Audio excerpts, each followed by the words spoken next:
सब तो पहला साहिब आलम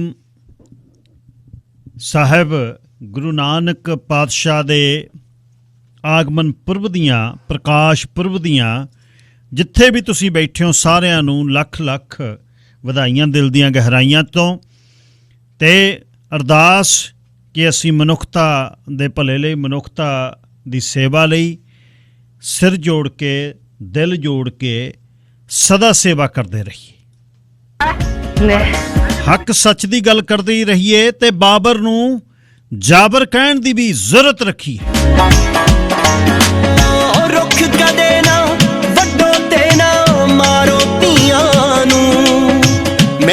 अज तुहाडे शो दे विच गलबात चलेगी। सब तो पहला देश पंजाब दे झरोखे चों सरदार नवकिरण सिंह पत्ती दे नाल, उस तो बाद कोशिश करांगे पंजाब तो भारतीय जनता पार्टी दे किसे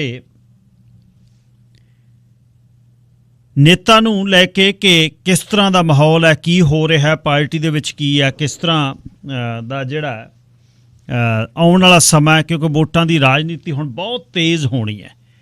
बहुत पुष्ट जिहड़ियां खबरां मिलियां ने कि एक किसान नेता वड्डे कद दा आम आदमी पार्टी च जाण नूं बैठा तैयारी है।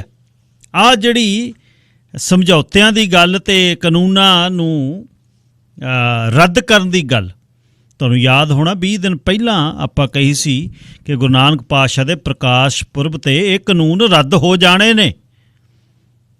आ गई ना गल सूत।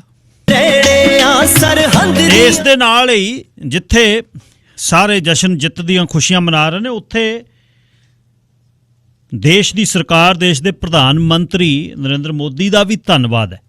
ये करना बनता है जब कोई मीडिएशन होवे, कोई रल के बैठन, दोनों पार्टियां नूं एक दूजे का सत्कार देना चाहिए।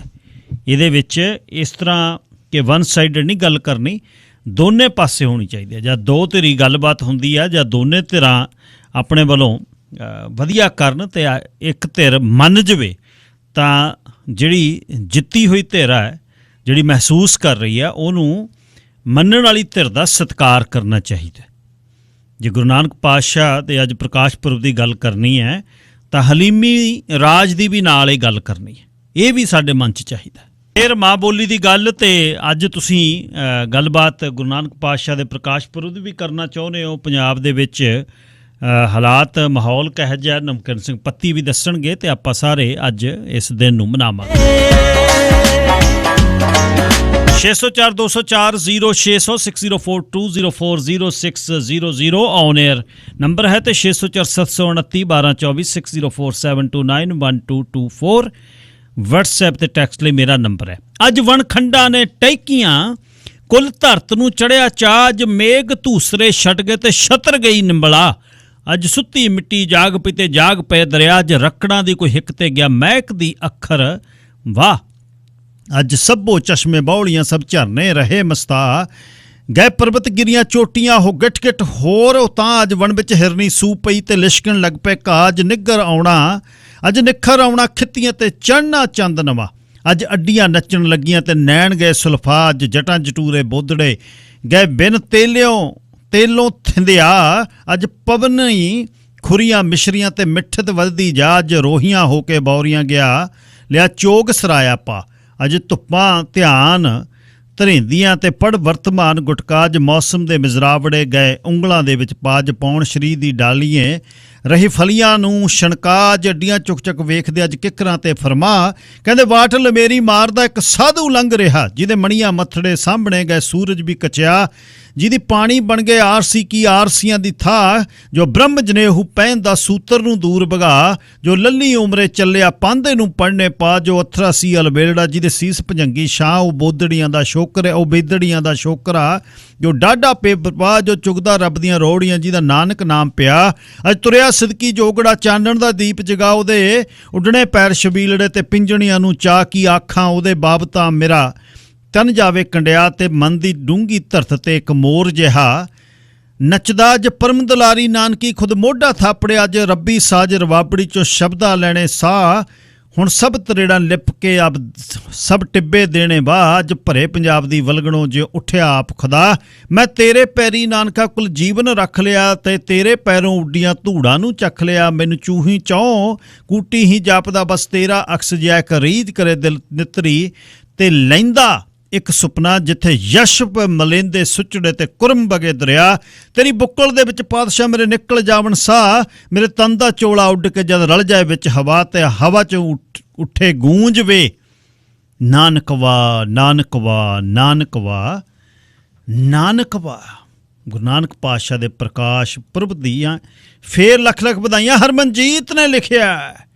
ਧੰਨਵਾਦ ਜੀ ਸਾਰਿਆਂ ਦਾ ਜਿੱਥੇ ਵੀ ਬੈਠੇ ਹੋ ਤੇ ਸਰਦਾਰ ਨਵਕਿਰਨ ਸਿੰਘ ਪੱਤੀ ਪੰਜਾਬ ਤੋਂ ਗੱਲਬਾਤ ਕਰਨ ਲਈ ਮੇਰੇ ਨਾਲ ਨੇ। ਸਰਦਾਰ ਨਵਕਿਰਨ ਸਿੰਘ ਜੀ ਸਵਾਗਤ, ਸਤਿ ਸ੍ਰੀ ਅਕਾਲ। ਸ਼ੁਕਰੀਆ ਗਿੱਲ ਸਾਹਿਬ ਜੀ। ਸਭ ਤੋਂ ਪਹਿਲਾਂ ਤੁਹਾਨੂੰ ਅਤੇ ਸ਼ੇਰੇ ਪੰਜਾਬ ਰੇਡੀਓ ਦੇ ਸਾਰੇ ਹੀ ਸਰੋਤਿਆਂ ਨੂੰ ਮੇਰੇ ਵੱਲੋਂ ਵੀ ਪਿਆਰ ਭਰੀ ਸਤਿ ਸ੍ਰੀ ਅਕਾਲ ਜੀ। ਸ਼੍ਰੀ ਗੁਰੂ ਨਾਨਕ ਦੇਵ ਜੀ ਦੇ ਪ੍ਰਕਾਸ਼ ਪੁਰਬ ਦੀਆਂ ਵੀ ਸਾਰੇ ਹੀ ਸਰੋਤਿਆਂ ਨੂੰ ਜਿਹੜੀਆਂ ਉਹ ਮੁਬਾਰਕਾਂ ਜੀ ਗਿੱਲ ਸਾਹਿਬ। ਧੰਨਵਾਦ ਜੀ ਬਹੁਤ ਬਹੁਤ। ਤੇ ਸਭ ਦੀ ਜਿਹੜੀ ਉਤਸੁਕਤਾ ਹੈ ਇਸ ਗੱਲ ਦੇ ਬਾਰੇ ਹੀ ਕਿ ਜਿਉਂ ਹੀ ਇਹ ਕਾਨੂੰਨ ਰੱਦ ਹੋਏ ਤਿਉਂ ਹੀ ਪੰਜਾਬ ਦੇ ਵਿੱਚ ਰਾਜਨੀਤਿਕ ਸਮੀਕਰਨ ਜਿਹੜੇ ਬਦਲਣ ਦੀ ਗੱਲ ਹੋ ਰਹੀ ਹੈ, ਪਾਰਟੀਆਂ ਸਵਿੱਚ ਹੋਣ ਦੀ ਗੱਲ ਹੋ ਰਹੀ ਹੈ, ਭੱਜ ਨੱਠ ਹੋ ਰਹੀ ਹੈ, ਵਿਰੋਧੀ ਨੇ ਜਿਹੜੇ ਉਹ ਮੁਰਝਾਏ ਪਏ ਨੇ। ਇਹਦਾ ਕਾਰਨ ਕੀ ਹੈ? ਇਹਦਾ ਮਤਲਬ ਫਿਰ ਰਾਜਨੀਤੀ ਵੱਧ ਸੀ ਤੇ ਕਿਸਾਨਾਂ ਦੀਆਂ ਮੰਗਾਂ ਘੱਟ ਸੀ। ਕੀ ਰਾਜਨੀਤੀ ਦੇ ਹਿਸਾਬ ਦੇ ਨਾਲ ਕਿਹੋ ਜਿਹਾ ਹਾਲਾਤ ਨੇ ਪੰਜਾਬ ਦੇ ਵਿੱਚ? ਜੀ ਜੀ ਗਿੱਲ ਸਾਹਿਬ, ਵਾਕਈ ਤੁਸੀਂ ਤਾਂ ਪਹਿਲਾਂ ਹੀ ਇਸ ਗੱਲ ਦਾ ਸੰਕੇਤ ਦੇ ਦਿੱਤਾ ਸੀ ਕਿ ਖੇਤੀ ਕਾਨੂੰਨ ਆ ਜਿਹੜੇ ਉਹ ਰੱਦ ਕਰਨ ਜਾ ਰਹੀ ਹੈ ਸਰਕਾਰ। ਸੋ ਪੰਜਾਬ ਦੇ ਵਿੱਚ ਇੱਥੋਂ ਦੇ ਮਾਹੌਲ ਨੂੰ ਦੇਖ ਕੇ, ਭਾਰਤ ਦੀ ਸਥਿਤੀ ਨੂੰ ਦੇਖ ਕੇ ਪਹਿਲਾਂ ਇਉਂ ਲੱਗਦਾ ਸੀ ਕਿ ਸਰਕਾਰ ਅਜੇ ਖੇਤੀ ਕਾਨੂੰਨ ਰੱਦ ਆ ਜਿਹੜੇ ਉਹ ਕਰਨ ਦੇ ਰੌਂ ਦੇ ਵਿੱਚ ਨਹੀਂ, ਪਰ ਕੁਝ ਕਾਰਨਾਂ ਕਰਕੇ ਸਰਕਾਰ ਵੀ ਬੈਕਫੁੱਟ ਦੇ ਉੱਤੇ ਗਈ, ਜਿਹਦੇ ਚੋਂ ਲਖੀਮਪੁਰ ਖੀਰੀ ਇੱਕ ਵੱਡਾ ਮਸਲਾ ਗਿੱਲ ਸਾਹਿਬ ਜਿਹੜਾ ਉਹ ਬਣਿਆ। ਇਸ ਤੋਂ ਇਲਾਵਾ ਕੈਪਟਨ ਅਮਰਿੰਦਰ ਸਿੰਘ ਹੋਰਾਂ ਦੀ ਆਮਦ, ਢੀਂਡਸਾ ਹੋਰਾਂ ਦਾ ਵਾਰ-ਵਾਰ ਇਹ ਕਹਿਣਾ ਵੀ ਮਾੜਾ ਜਿਹਾ ਖੇਤੀ ਕਾਨੂੰਨ ਵਾਲਾ ਮਸਲਾ ਹੱਲ ਕਰੋ, ਅਸੀਂ ਤਾਂ ਤੁਹਾਡੇ ਨੇੜੇ ਹੀ ਆ। ਇਹ ਸਾਰੇ ਤਮਾਮ ਜਿਹੜੀਆਂ ਚੀਜ਼ਾਂ ਨੇ ਉਹਨਾਂ ਚੀਜ਼ਾਂ ਗਿਣਤੀਆਂ ਮਿਣਤੀਆਂ ਦੇ ਵਿੱਚੋਂ ਸਰਕਾਰਾਂ ਜਿਹੜੇ ਫੈਸਲੇ ਇੱਦਾਂ ਦੇ ਕਰਦੀਆਂ ਨੇ। ਦੂਸਰੀ ਗੱਲ ਇਹ ਹੈ ਕਿ ਹੁਣ ਵੀ ਅੱਗੇ ਚੈੱਕਆਊਟ ਰੱਖਣਾ ਹੋਊਗਾ ਕਿ ਇੱਕ ਵਾਰ ਐਲਾਨ ਕੀਤਾ ਨਰਿੰਦਰ ਮੋਦੀ ਹੋਰਾਂ ਨੇ ਖੇਤੀ ਕਾਨੂੰਨ ਵਾਪਸ ਲੈਣ ਦਾ। ਹੋ ਸਕਦਾ ਹੈ ਸੰਸਦ ਦੇ ਇਸੇ ਸੈਸ਼ਨ ਦੇ ਵਿੱਚ 30 ਨਵੰਬਰ ਨੂੰ ਖੇਤੀ ਕਾਨੂੰਨ ਬਕਾਇਦਾ ਰੱਦ ਵੀ ਕੀਤੇ ਜਾਣ, ਲੇਕਿਨ ਦੁਬਾਰੇ ਫਿਰ ਨਵੇਂ ਕਾਨੂੰਨ ਲਿਆਉਣ ਦੀ ਤਿਆਰੀ ਕੀਤੀ ਜਾ ਰਹੀ ਹੈਗੀ। ਉਹ ਕਿਹੋ ਜਿਹੇ ਹੋਣਗੇ ਉਹਦੇ ਉੱਤੇ ਵੀ ਸਾਨੂੰ ਜਿਹੜਾ ਉਹ ਨਿਗਾਹ ਰੱਖਣੀ ਪਵੇਗੀ। ਤਾਂ ਇਹਨੂੰ ਲੈ ਕੇ ਵਾਕਈ ਜਿਉਂ ਹੀ ਸਰਕਾਰ ਨੇ ਐਲਾਨ ਕੀਤਾ, ਪਹਿਲਾਂ ਤਾਂ ਵਿਰੋਧੀ ਧਿਰਾਂ ਨੇ ਕਿਹਾ ਕਿ ਦੇਖੋ ਜੀ ਹੁਣ ਤੱਕ ਕਿਉਂ ਨਾ ਕੀਤੇ, 1 ਸਾਲ ਹੋ ਗਿਆ, ਭਾਰਤੀ ਜਨਤਾ ਪਾਰਟੀ ਨੂੰ ਘੇਰਨ ਦੀ ਜਿਹੜੀ ਕੋਸ਼ਿਸ਼ ਆ ਉਹ ਕੀਤੀ। ਦੂਸਰੀ ਗੱਲ ਇਹ ਕਿ ਭਾਜਪਾ ਦੇ ਵੀ ਕੁਛ ਆਗੂ ਮੈਂ ਨਾ ਮੰਨੂ ਵਾਲੀ ਗੱਲ ਦੇ ਵਿੱਚ ਗਿੱਲ ਸਾਹਿਬ ਨਜ਼ਰ ਆਏ। ਖੇਤੀਬਾੜੀ ਮੰਤਰੀ ਹਜੇ ਵੀ ਗੁਣ ਗਿਣਿਆਈ ਜਾਂਦਾ ਹੈ ਨਰਿੰਦਰ ਤੋਮਰ, ਉਹ ਕਹਿੰਦਾ ਜੀ ਇਹ ਤਾਂ ਬਹੁਤ ਚੰਗੇ ਸੀ, ਇਹ ਤਾਂ ਕਿਸਾਨ ਨਹੀਂ ਮੰਨੇ ਕੁਸ਼ਕ, ਜਿਸ ਕਰਕੇ ਸਾਨੂੰ ਵਾਪਸ ਲੈਣੇ ਪਏ। ਸੋ ਜਿਹੜੇ ਇਹ ਕਹਿੰਦੇ ਸੀਗੇ ਹਰਜੀਤ ਗਰੇਵਾਲ ਵਰਗੇ ਵੀ ਇਹ ਨਹੀਂ ਵਾਪਸ ਹੁੰਦੇ, ਉਹਨਾਂ ਦੇ ਮੂੰਹ ਤੋਂ ਮੱਖੀ ਨਹੀਂ ਉੱਡਦੀ। ਜਿਹੜੀ ਕੰਗਨਾ ਰਣੌਤ ਕਹਿੰਦੀ ਸੀ ਕਿ ਭਾਰਤ ਨੂੰ 1947 ਚ ਆਜ਼ਾਦੀ ਨਹੀਂ ਮਿਲੀ, ਭੀਖ ਮਿਲੀ, ਦੇਸ਼ ਤਾਂ ਆਜ਼ਾਦ ਹੀ 2014 ਚ ਹੋਇਆ। ਅੱਜ ਕੰਗਨਾ ਰਣੌਤ ਹੋਰ ਨਵੀਆਂ ਗੱਲਾਂ ਕਰ ਰਹੀ ਆ, ਬਹੁਤ ਔਖੀ ਆ। ਉਹ ਕਹਿੰਦੀ ਹੈ ਕਿ ਇਹ ਸੜਕਾਂ ਤੇ ਬੈਠ ਕੇ ਹੁਣ ਕਾਨੂੰਨ ਬਣਾਇਆ ਕਰਨਗੇ। ਤਾਂ ਇਸ ਕਰਕੇ ਸਮੀਕਰਨ ਵੀ ਬੜੇ ਬਦਲ ਰਹੇ ਨੇ ਗਿੱਲ ਸਾਹਿਬ। ਸਮੀਕਰਨ ਤਾਂ ਇੰਨੇ ਬਦਲ ਰਹੇ ਨੇ ਕਿ ਸੋਨੂੰ ਸੂਦ ਨੇ ਪਿਛਲੇ ਦਿਨਾਂ 'ਚ ਪਹਿਲਾਂ ਆਮ ਆਦਮੀ ਪਾਰਟੀ ਦੇ ਮੁਖੀ ਕੇਜਰੀਵਾਲ ਨਾਲ ਮੀਟਿੰਗ ਕੀਤੀ, ਫਿਰ ਚਰਨਜੀਤ ਚੰਨੀ ਹੋਰਾਂ ਨਾਲ ਕੀਤੀ, ਫਿਰ ਸੁਖਬੀਰ ਬਾਦਲ ਨਾਲ ਕੀਤੀ। ਅੱਜ ਵਾਲੀ ਸਥਿਤੀ ਦੇਖ ਕੇ ਮੈਨੂੰ ਲੱਗਦਾ ਆਉਣ ਵਾਲੇ ਦਿਨਾਂ 'ਚ ਭਾਜਪਾ ਨਾਲ ਮੀਟਿੰਗ ਨਾ ਹੋ ਜੇ ਉਹਦੀ। ਤਾਂ ਇਹ ਇੱਧਰ ਨੂੰ ਵੀ ਗੱਲਾਂ ਚੱਲ ਰਹੀਆਂ। ਉੱਧਰੋਂ ਕੈਪਟਨ ਅਮਰਿੰਦਰ ਸਿੰਘ ਨੇ ਵੀ ਇਸ਼ਾਰਾ ਕਰ ਦਿੱਤਾ, ਉਹ ਕਹਿੰਦਾ ਖੇਤੀ ਕਾਨੂੰਨ ਵਾਪਸ ਲੈ ਲਏ, ਬਹੁਤ ਚੰਗੀ ਗੱਲ ਕੀਤੀ ਹੈ ਤੇ ਅਸੀਂ ਹੁਣ ਕਹਿੰਦਾ ਇਸ ਪਾਸੇ ਨੂੰ ਤੁਰ ਸਕਦੇ ਹਾਂ।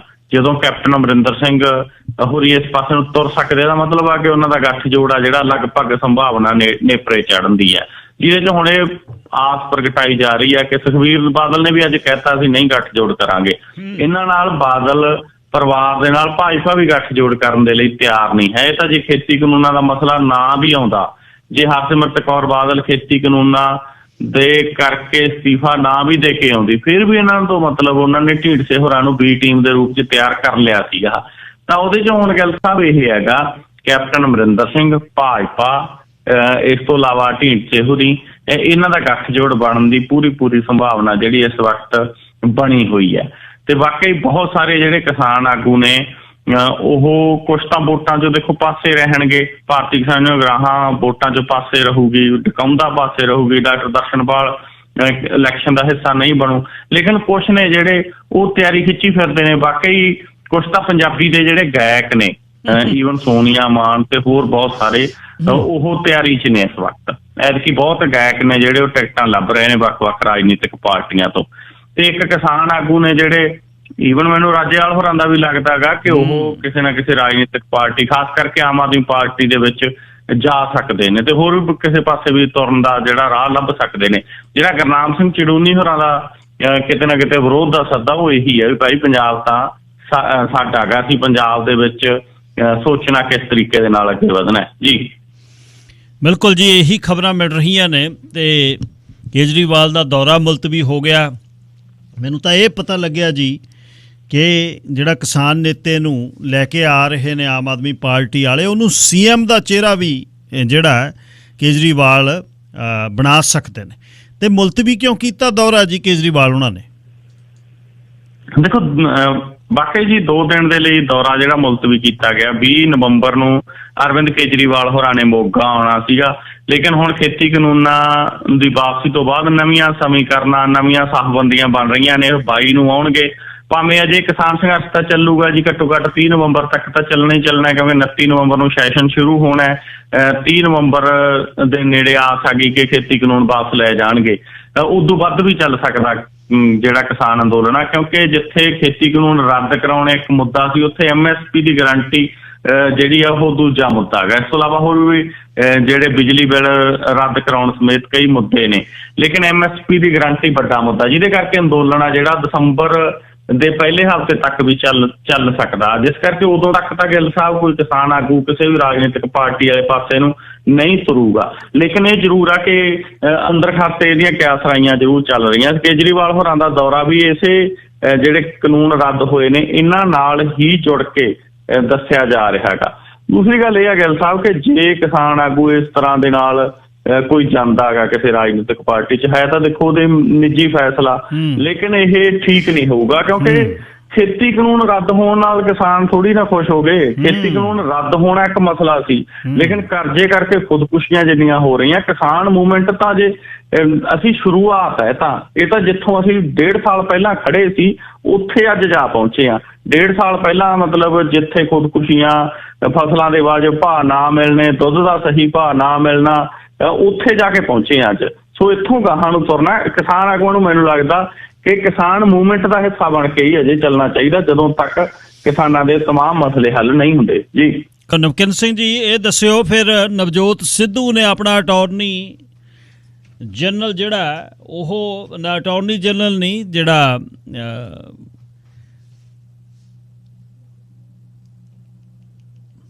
ਬੰਦਾ ਐਡਵੋਕੇਟ ਜਨਰਲ, ਸੌਰੀ ਮੈਂ ਭੁੱਲ ਗਿਆ, ਅਟਾਰਨੀ ਜਨਰਲ ਇੱਥੇ ਤੇ ਐਡਵੋਕੇਟ ਜਨਰਲ ਆਪਣਾ ਲਾ ਲਿਆ ਜੀ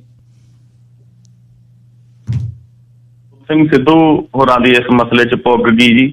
ਸੋ ਨਵਜੋਤ ਸਿੰਘ ਸਿੱਧੂ ਹੋਰਾਂ ਦੇ ਬਹੁਤ ਨੇੜਲੇ ਸੀਨੀਅਰ ਐਡਵੋਕੇਟ DS ਪਟਵਾਲੀਆ, ਉਹਨਾਂ ਨੂੰ ਸੂਬੇ ਦਾ ਐਡਵੋਕੇਟ ਜਨਰਲ ਆ ਜਿਹੜਾ ਉਹ ਨਿਯੁਕਤ ਕਰ ਦਿੱਤਾ ਗਿਆ। DS ਪਟਵਾਲੀਆ ਦੀ ਪਹਿਲਾਂ ਵੀ ਨਿਯੁਕਤੀ ਹੈ ਜਿਹੜੀ ਉਹ ਲਗਭਗ ਤੈਅ ਮੰਨੀ ਜਾਂਦੀ ਸੀ, ਲੇਕਿਨ ਐਨ ਮੌਕੇ ਦੇ ਉੱਤੇ ਆ ਕੇ APS ਦਿਓਲ ਹੋਰਾਂ ਨੂੰ ਜਿਹੜਾ ਪੰਜਾਬ ਦਾ ਐਡਵੋਕੇਟ ਜਨਰਲ ਲਾ ਦਿੱਤਾ ਗਿਆ ਸੀ। ਉਦੋਂ ਨਵਜੋਤ ਸਿੰਘ ਸਿੱਧੂ ਹੋਰਾਂ ਨੇ ਵਿਰੋਧ 'ਚ ਝੰਡਾ ਚੱਕਿਆ ਸੀ ਕਿ ਜਿਹੜਾ ਵਿਅਕਤੀ ਸੁਮੇਧ ਸਿੰਘ ਸੈਣੀ ਦੇ ਵਕੀਲ ਰਹਿ ਚੁੱਕੇ ਨੇ, ਉਹਦੇ ਨੇੜੇ ਰਹਿ ਚੁੱਕਿਆ, ਜਿਹੜਾ ਪੰਜਾਬ ਸਰਕਾਰ ਦੇ ਖਿਲਾਫ ਪੁਲਿਸ ਅਫਸਰਾਂ ਦੇ ਕੇਸ ਲੜਦਾ ਰਿਹਾ, ਉਹਨੂੰ ਐਡਵੋਕੇਟ ਜਨਰਲ ਲਾ ਕੇ ਅਸੀਂ ਕਿਵੇਂ ਅੱਗੇ ਵੱਧ ਸਕਦੇ ਹਾਂ। ਸੋ ਗਿੱਲ ਸਾਹਿਬ 1.5 ਮਹੀਨਾ ਇਹ ਮਸਲਾ ਚੱਲਦਾ ਰਿਹਾ ਤੇ ਹੁਣ ਅੱਜ ਸੀਨੀਅਰ ਐਡਵੋਕੇਟ DS ਪਟਵਾਲੀਆ ਨੂੰ ਜਿਹੜਾ ਸੂਬੇ ਦਾ ਨਵਾਂ ਐਡਵੋਕੇਟ ਜਨਰਲ ਨਿਯੁਕਤ ਕੀਤਾ ਗਿਆ। ਬੜੇ ਸੀਨੀਅਰ ਵਕੀਲ ਨੇ ਜੀ, ਔਰ ਮੁਹੰਮਦ ਮੁਸਤਫਾ ਹੋਰਾਂ ਤੇ ਨਵਜੋਤ ਸਿੱਧੂ ਦੇ ਨੇੜੇ ਰਹੇ ਆ। ਜਦੋਂ ਮੁਹੰਮਦ ਮੁਸਤਫਾ ਹੋਰਾਂ ਨੂੰ DGP ਨਹੀਂ ਲਾਇਆ ਗਿਆ ਸੀ, ਸੀਨੀਅਰ ਹੋਣ ਦੇ ਬਾਵਜੂਦ ਗੁਪਤਾ ਹੋਰਾਂ ਨੂੰ DGP ਲਾ ਦਿੱਤਾ ਗਿਆ ਸੀ, ਤਾਂ ਮੁਹੰਮਦ ਮੁਸਤਫਾ ਹੋਰੀਆਂ ਦਾ ਕੇਸ ਆ ਜਿਹੜਾ DS ਪਟਵਾਲੀਆ ਨੇ ਲੜਿਆ ਸੀਗਾ ਕੈਪਟਨ ਸਰਕਾਰ ਦੇ ਖਿਲਾਫ। ਤਾਂ ਇਸ ਕਰਕੇ ਇਹ ਮੁਹੰਮਦ ਮੁਸਤਫਾ ਹੋਰਾਂ ਤੇ ਨਵਜੋਤ ਸਿੰਘ ਸਿੱਧੂ ਹੋਰਾਂ ਦੇ ਬਹੁਤ ਨਜ਼ਦੀਕ ਆ ਜਿਹੜੇ ਮੰਨੇ ਜਾਂਦੇ ਨੇ। ਇਹਨਾਂ ਦੇ ਪਿਤਾ ਸੁਪਰੀਮ ਕੋਰਟ ਦੇ ਜੱਜ ਰਹੇ ਨੇ, ਇਹਨਾਂ ਦੇ ਭਰਾ ਪੰਜਾਬ ਤੇ ਹਰਿਆਣਾ ਹਾਈ ਕੋਰਟ ਦੇ ਜੱਜ ਰਹੇ ਨੇ। ਇਹ ਖੁਦ ਵੀ ਜਿਹੜੇ ਨੇ ਉਹ ਜੱਜ ਸੀ, ਲੇਕਿਨ ਇਹਨਾਂ ਨੇ ਆਪਣੀ ਛੱਡਤੀ ਸੀ ਅਪਾਇੰਟਮੈਂਟ, ਔਰ as a advocate, senior advocate ਇਹਨਾਂ ਨੇ ਆਪਣਾ ਕੰਮ ਆ ਜਿਹੜਾ ਜਾਰੀ ਰੱਖਿਆ ਸੀਗਾ। ਸੋ ਇਸ ਕਰਕੇ ਇਹਨਾਂ ਦੀ ਨਿਯੁਕਤੀ ਨੂੰ ਨਵਜੋਤ ਸਿੰਘ ਸਿੱਧੂ ਹੋਰਾਂ ਦੀ ਜਿੱਤ ਆ ਜਿਹੜਾ ਉਹ ਮੰਨਿਆ ਜਾ ਰਿਹਾ ਹੈਗਾ ਆਪਦੀ ਪਾਰਟੀ ਦੇ ਵਿੱਚ। ਜੀ ਗਿੱਲ ਸਾਹਿਬ। ਅੱਛਾ ਜੀ, ਇਹ ਦੱਸਿਓ ਕਿ ਇੱਕ ਹੋਰ ਖੁਦਕੁਸ਼ੀ ਹੋਈ ਹੈ ਤੇ ਕੈਨੇਡਾ ਮੁੰਡੇ ਨੇ ਵਿਆਹ ਕਰਾਇਆ ਸੀ ਤੇ 15-18 ਲੱਖ ਸਹੁਰਿਆਂ ਦਾ ਲੱਗ ਗਿਆ ਤੇ ਲੜਕੀ ਇੱਥੇ ਆ ਗਈ ਤੇ ਖੁਦਕੁਸ਼ੀ ਕਿਉਂ ਕਰਤੀ? ਹੁਣ ਜਵਾਬ ਸੀ ਬਈ ਮੈਂ ਨਹੀਂ ਸੱਦਣਾ। ਜੀ ਗਿੱਲ ਸਾਹਿਬ, ਇਹੀ ਮਸਲਾ ਸੀਗਾ ਜੀ, ਉਹਨੂੰ ਨਹੀਂ ਸੱਦਿਆ ਜਿਸ ਕਰਕੇ ਖੁਦਕੁਸ਼ੀ ਕੀਤੀ ਹੈ। ਪਿਛਲੇ ਦਿਨਾਂ ਦੇ ਵਿੱਚ ਵੀ ਸਾਡੇ ਬਰਨਾਲੇ ਡਿਸਟ੍ਰਿਕਟ ਦਾ ਇੱਕ ਵੱਡਾ ਮਸਲਾ ਚਰਚਾ ਦਾ ਵਿਸ਼ਾ ਬਣਿਆ ਰਿਹਾ ਤੇ ਇਹ ਇਸੇ ਤਰੀਕੇ ਦੇ ਨਾਲ ਇਹ ਮਸਲਾ ਹੈਗਾ।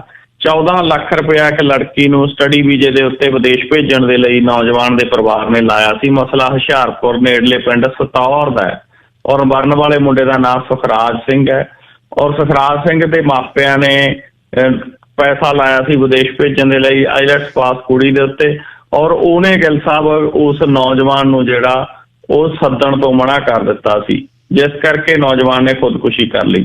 ਸੋ ਪੰਜਾਬ ਦੇ ਵਿੱਚ ਅਜਿਹੀਆਂ ਮੌਤਾਂ ਬਹੁਤ ਹੋ ਰਹੀਆਂ ਨੇ, ਕੁਛ ਚਰਚਾ ਦਾ ਵਿਸ਼ਾ ਬਣਦੀਆਂ ਨੇ, ਕੁਛ ਨਹੀਂ ਬਣਦੀਆਂ। ਤਾਂ ਇਹ ਮਸਲੇ ਨੇ ਗਿੱਲ ਸਾਹਿਬ ਜਿਹੜੇ ਇਹਨਾਂ ਦਾ ਮੁੱਖ ਕਾਰਨ ਤਾਂ ਬੇਰੁਜ਼ਗਾਰੀ ਹੋਈ ਹੈ, ਕਿਉਂਕਿ ਪ੍ਰਵਾਸ ਆਪਣੇ ਆਪ 'ਚ ਮਾੜੀ ਗੱਲ ਨਹੀਂ, ਲੇਕਿਨ ਜਿਹੜਾ ਪ੍ਰਵਾਸ ਅੱਜ ਕਰਨਾ ਪੈ ਰਿਹਾ ਇੱਥੋਂ ਬੇਰੁਜ਼ਗਾਰੀ ਦੇ ਝੰਬਿਆਂ ਨੂੰ, ਨਸ਼ਿਆਂ ਦੇ ਡਰ ਦੇ ਕਰਕੇ ਮਾਪਿਆਂ ਨੂੰ ਇਸ ਤਰੀਕੇ ਦੇ ਨਾਲ ਆਪਣੇ ਨੌਜਵਾਨ ਪੁੱਤਾਂ ਨੂੰ ਵਿਦੇਸ਼ ਭੇਜਣ ਦੇ ਲਈ ਹੱਥ ਪੱਲੇ ਮਾਰਨੇ ਪੈ ਰਹੇ ਆ। ਉਹਨਾਂ 'ਚ ਇਕਲੌਤੇ ਪੁੱਤ ਗਿੱਲ ਸਾਹਿਬ ਜਿਹੜੇ ਨੇ ਉਹ ਜਾਈ ਜਾ ਰਹੇ ਨੇ। ਜੀ ਅਖੀਰ ਦੇ ਵਿੱਚ ਇਹ ਵੀ ਖਬਰ ਦੱਸਿਓ ਕਿ ਲੰਬੀ ਹਲਕੇ ਦੇ ਵਿੱਚ ਖੁਦਕੁਸ਼ੀ ਤੋਂ ਪਹਿਲਾਂ ਕਿਸਾਨ ਨੇ ਕਿਹਨੂੰ ਗੋਲੀ ਮਾਰਤੀ? ਆਪਣੀ ਧੀ ਨੂੰ ਗੋਲੀ ਮਾਰੀ ਹੈ ਜੀ। ਜੀ ਗਿੱਲ ਸਾਹਿਬ, ਇਹ ਵੀ ਬੜਾ ਗੰਭੀਰ ਮਸਲਾ ਗਾ। ਇਹ ਲੰਬੀ ਹਲਕੇ ਦਾ ਮਸਲਾ ਗਾ। ਉੱਥੇ ਇੱਕ ਕਿਸਾਨ ਨੇ ਪਹਿਲਾਂ ਆਪਦੀ 25 ਸਾਲਾਂ ਦੀ ਧੀ ਦੇ ਸਿਰ 'ਚ ਗੋਲੀ ਮਾਰੀ, ਉਸ ਤੋਂ ਬਾਅਦ ਖੁਦਕੁਸ਼ੀ ਕਰ ਲਈ। ਧੀ ਦੀ ਹਾਲਤ ਬਹੁਤ ਨਾਜ਼ੁਕ ਬਣੀ ਹੋਈ ਹੈ ਔਰ ਕਿਸਾਨ ਦੀ ਖੁਦ ਦੀ ਮੌਤ ਆ ਜਿਹੜੀ ਉਹ ਹੋ ਗਈ ਹੈ। ਇਹ ਲੰਬੀ ਹਲਕੇ ਦੇ ਪਿੰਡ ਮਾਹੂਆਣਾ ਦਾ ਜਿਹੜਾ ਮਸਲਾ ਗਾ ਉਹ ਦੱਸਿਆ ਜਾਂਦਾ, ਜਿੱਥੇ ਕਿਸਾਨ ਜਗਵਿੰਦਰਪਾਲ ਸਿੰਘ ਜੱਗੀ ਨੇ ਖੁਦ ਨੂੰ ਗੋਲੀ ਮਾਰ ਕੇ ਜਿਹੜੀ ਖੁਦਕੁਸ਼ੀ ਕਰ ਲਈ ਔਰ ਉਹਦੀ ਧੀ ਵਿਸ਼ਵਦੀਪ ਕੌਰ ਗੰਭੀਰ ਜ਼ਖਮੀ ਹਾਲਤ ਦੇ ਵਿੱਚ ਆ। ਇਹ ਪਿੰਡ ਦੇ ਸਾਬਕਾ ਸਰਪੰਚ ਦਾ ਮੁੰਡਾ ਜੀ ਔਰ ਪਿਛਲੇ ਸਮੇਂ ਜਦੋਂ ਕਰੋਨਾ ਮਹਾਮਾਰੀ ਚੱਲੀ ਸੀ ਉਦੋਂ ਮਈ ਮਹੀਨੇ ਦੇ ਵਿੱਚ 10 ਦਿਨਾਂ ਦੇ ਵਕਫੇ ਦੇ ਵਿੱਚ ਇਸ ਦੀ ਮਾਤਾ ਔਰ ਪਤਨੀ ਦੀ ਮੌਤ ਹੋ ਗਈ ਸੀ ਕੋਵਿਡ ਦੇ ਕਰਕੇ, ਜਿਸ ਤੋਂ ਬਾਅਦ ਇਹ ਕਾਫੀ ਪਰੇਸ਼ਾਨ ਰਹਿੰਦਾ ਸੀਗਾ ਔਰ ਕਿਸੇ ਕਾਰਨ ਇਹਨੇ ਆਪਣੀ ਧੀ ਨੂੰ ਗੋਲੀ ਮਾਰਨ ਤੋਂ ਬਾਅਦ ਖੁਦਕੁਸ਼ੀ ਕਰ ਲਈ। ਮਸਲੇ ਦਾ ਅਜੇ ਤੱਕ ਗਿੱਲ ਸਾਹਿਬ ਕਾਰਨਾਂ ਦਾ ਪਤਾ ਨਹੀਂ ਲੱਗਿਆ ਕਿ ਕਾਰਨ ਕੀ ਨੇ। ਜੀ ਲਓ ਜੀ, ਸੋਮਵਾਰ ਨੂੰ ਸਵੇਰੇ ਫੇਰ ਗੱਲਬਾਤ ਕਰਦੇ ਹਾਂ 9:20 ਤੇ। ਆਪਣਾ ਖਿਆਲ ਰੱਖਿਓ ਤੇ ਚੜ੍ਹਦੀ ਕਲਾ। ਸ਼ੁਕਰੀਆ ਗਿੱਲ ਸਾਹਿਬ, ਤੁਹਾਡਾ ਤੇ ਸਾਰੇ ਸਰੋਤਿਆਂ ਦਾ ਬਹੁਤ ਬਹੁਤ ਧੰਨਵਾਦ ਜੀ। ਇੱਕ ਵਾਰ ਫੇਰ ਸਾਰੇ ਸਰੋਤਿਆਂ ਨੂੰ ਸ਼੍ਰੀ ਗੁਰੂ ਨਾਨਕ ਦੇਵ ਜੀ ਦੇ ਪ੍ਰਕਾਸ਼ ਪੁਰਬ ਦੀਆਂ ਵਧਾਈਆਂ ਜੀ। ਬਹੁਤ ਬਹੁਤ ਵਧਾਈਆਂ ਤੁਹਾਨੂੰ ਜੀ, ਧੰਨਵਾਦ ਬਹੁਤ ਬਹੁਤ। ਰਾਜਨੀਤਿਕ ਪਾਰਟੀਆਂ ਜਿਹਦੇ ਵਿੱਚ ਬੰਦਾ ਕੰਮ ਕਰਦਾ ਹੈ ਉਸ ਪਾਰਟੀ ਦੇ ਨਾਲ ਉਹ ਤਨਦੇਹੀ ਦੇ ਨਾਲ ਆਪਣੀ ਸੇਵਾ ਕਰਦਾ ਹੈ ਤੇ ਨਾਲ ਵਿਸ਼ਵਾਸ ਰੱਖਦਾ ਹੈ ਤੇ ਇਮਾਨਦਾਰੀ ਦੇ ਨਾਲ ਉਹ 'ਤੇ ਕੰਮ ਕਰਦਾ ਹੈ। ਪਰ ਕੁਝ ਰੂਹਾਂ ਇਹੋ ਜਿਹੀਆਂ ਹੁੰਦੀਆਂ ਜਿਹੜੀਆਂ ਪਾਰਟੀ ਦੇ ਵਿੱਚ ਰਹਿੰਦਿਆਂ ਹੋਇਆਂ ਵੀ ਮਨੁੱਖਤਾ ਦੇ ਲਈ ਜਾਂ ਆਲੇ ਦੁਆਲੇ ਦੀ ਲੁਕਾਈ ਲਈ ਉਹਦੇ ਲਈ ਵੀ ਅਰਦਾਸਾਂ ਕਰਦੀਆਂ ਕਿ ਯਾਰ ਇਹ ਠੀਕ ਹੋ ਜਾਵੇ, ਠੀਕ ਹੋ ਜਾਵੇ, ਠੀਕ ਹੋ ਜਾਵੇ। ਸਾਡੇ ਨਿੱਘੇ ਮਿੱਤਰ ਨੇ ਭਰਾਵਾਂ ਤੋਂ ਵੱਧ ਸ਼੍ਰੀ ਦਰਗੇਸ਼ ਸ਼ਰਮਾ ਜੀ ਫਰੀਦਕੋਟ ਤੋਂ, ਪੰਜਾਬ ਬ੍ਰਾਹਮਣ ਸਭਾ ਦੇ ਉਹ ਪ੍ਰਧਾਨ ਨੇ ਤੇ ਸਭ ਤੋਂ ਵੱਡਾ ਜਿਹੜਾ ਉਹ ਇਹ ਸੀ ਵੀ ਜਦ ਗਊ ਸੇਵਾ ਕਮਿਸ਼ਨ ਬਣਿਆ ਉਹਦੇ ਉਹ ਵਾਈਸ ਚੇਅਰਮੈਨ ਰਹੇ ਨੇ। ਉਹਨਾਂ ਦੀ ਚੇਅਰਮੈਨਸ਼ਿਪ ਦੇ ਥੱਲੇ ਪੰਜਾਬ ਦੇ ਵਿੱਚ ਜਿਹੜਾ ਗਊਸ਼ਾਲਾ ਨੇ ਉਹ ਖੋਲ੍ਹੀਆਂ ਗਈਆਂ, ਜਿਨ੍ਹਾਂ ਦੁੱਧ ਪੀ ਕੇ ਤੇ ਮਾਰ ਕੇ ਡੰਡੇ ਜਦ ਰੱਸਾ ਖੋਲ੍ਹ ਲੈਂਦੇ ਉਹਨਾਂ ਗਾਵਾਂ ਨੂੰ ਉਹਨਾਂ ਗਊਸ਼ਾਲਾਵਾਂ ਦੇ ਵਿੱਚ ਲੈ ਕੇ ਆਂਦਾ ਗਿਆ ਤੇ ਫਿਰ ਰਾਜਨੀਤੀ ਵਾਲੇ ਪਾਸਿਓਂ ਪ੍ਰੇਰਿਤ ਹੋਏ ਹੁਣ ਉਹ ਫਰੀਦਕੋਟ ਜ਼ਿਲ੍ਹੇ ਦੇ ਭਾਜਪਾ ਦੇ ਪ੍ਰਧਾਨ ਨੇ ਦਰਗੇਸ਼ ਸ਼ਰਮਾ ਜੀ ਤੇ 2018 'ਚ ਇੱਥੇ ਵੀ ਆ ਕੇ ਗਏ ਨੇ। ਆਪਾਂ ਨੂੰ ਤੁਹਾਨੂੰ ਪਤਾ ਹੈ ਪਹਿਲੇ ਸ਼ੋਅ ਦੇ ਵਿੱਚ ਆਪਾਂ ਗੱਲਬਾਤ ਉਹਨਾਂ ਨਾਲ ਦੂਸਰੇ ਰੇਡੀਓ 'ਤੇ ਕੀਤੀ ਸੀ ਗਊ ਸੇਵਾ ਦੇ ਬਾਰੇ। ਹੁਣ ਇਸ ਗੱਲ ਨੇ ਕਿ ਪ੍ਰਧਾਨ ਮੰਤਰੀ ਸ਼੍ਰੀ ਨਰਿੰਦਰ ਮੋਦੀ ਉਹਨਾਂ ਨੇ ਕਿਸਾਨਾਂ ਦੀਆਂ ਮੰਗਾਂ ਮੰਨੀਆਂ ਨੇ ਪਾਰਟੀ ਪਲੇਟਫਾਰਮ 'ਤੇ ਤੇ ਨਿੱਜੀ ਤੌਰ 'ਤੇ। ਮੈਨੂੰ ਲੱਗਦਾ ਪਿਛਲੇ 14 ਮਹੀਨਿਆਂ 'ਚ ਕੋਈ ਅਜਿਹਾ ਦਿਨ ਨਹੀਂ ਜਿਸ ਦਿਨ ਅਸੀਂ ਗੱਲ ਨਾ ਕੀਤੀ ਹੋਵੇ ਤੇ ਜਿਸ ਦਿਨ ਸ਼ਰਮਾ ਜੀ ਨੇ ਇਸ ਗੱਲ ਦਾ ਤੌਖਲਾ ਨਾ ਪ੍ਰਗਟਾਇਆ ਹੋਵੇ ਵੀ ਇਹ ਕਿਸਾਨਾਂ ਬਿਨਾਂ ਪੰਜਾਬ ਮਰ ਜੂ, ਇਹ ਕਿਸਾਨ ਬਚਣੇ ਚਾਹੀਦੇ ਨੇ ਸਾਡੇ ਭਰਾ, ਤੇ ਕਿਸਾਨ ਬਿਨਾਂ ਸ਼ਹਿਰ 'ਚ ਬੈਠੇ ਅਸੀਂ, ਸਾਡੀਆਂ ਦੁਕਾਨਾਂ, ਸਾਡੀਆਂ ਆੜਤਾਂ, ਅਸੀਂ ਕੀ ਕਰਾਂਗੇ। ਸ਼ਾਹ ਰਗ ਪੰਜਾਬ ਦੀ ਕਿਸਾਨ ਨੇ। ਦੁਰਗੇਸ਼ ਸ਼ਰਮਾ ਜੀ ਮੇਰੇ ਨਾਲ ਨੇ। ਸ਼ਰਮਾ ਜੀ ਸਵਾਗਤ ਬਹੁਤ ਬਹੁਤ ਤੇ ਸਤਿ ਸ੍ਰੀ ਅਕਾਲ। ਗਿੱਲ ਸਾਹਿਬ ਬਹੁਤ ਬਹੁਤ ਸਤਿ ਸ਼੍ਰੀ ਅਕਾਲ ਤੁਹਾਨੂੰ ਤੇ ਸ਼ੇਰੇ ਪੰਜਾਬ ਸੁਣ ਰਹੇ ਦੇਸ਼ ਵਿਦੇਸ਼ ਦੇ ਵਿੱਚ ਸਾਰੇ ਸਰੋਤਿਆਂ ਨੂੰ ਮੇਰੇ ਵੱਲੋਂ ਪਿਆਰ ਭਰੀ ਸਤਿ ਸ਼੍ਰੀ ਅਕਾਲ ਤੇ ਅੱਜ ਸ਼੍ਰੀ ਗੁਰਪੁਰਬ ਦੀਆਂ ਸਭ ਨੂੰ ਬਹੁਤ ਬਹੁਤ ਮੁਬਾਰਕਾਂ।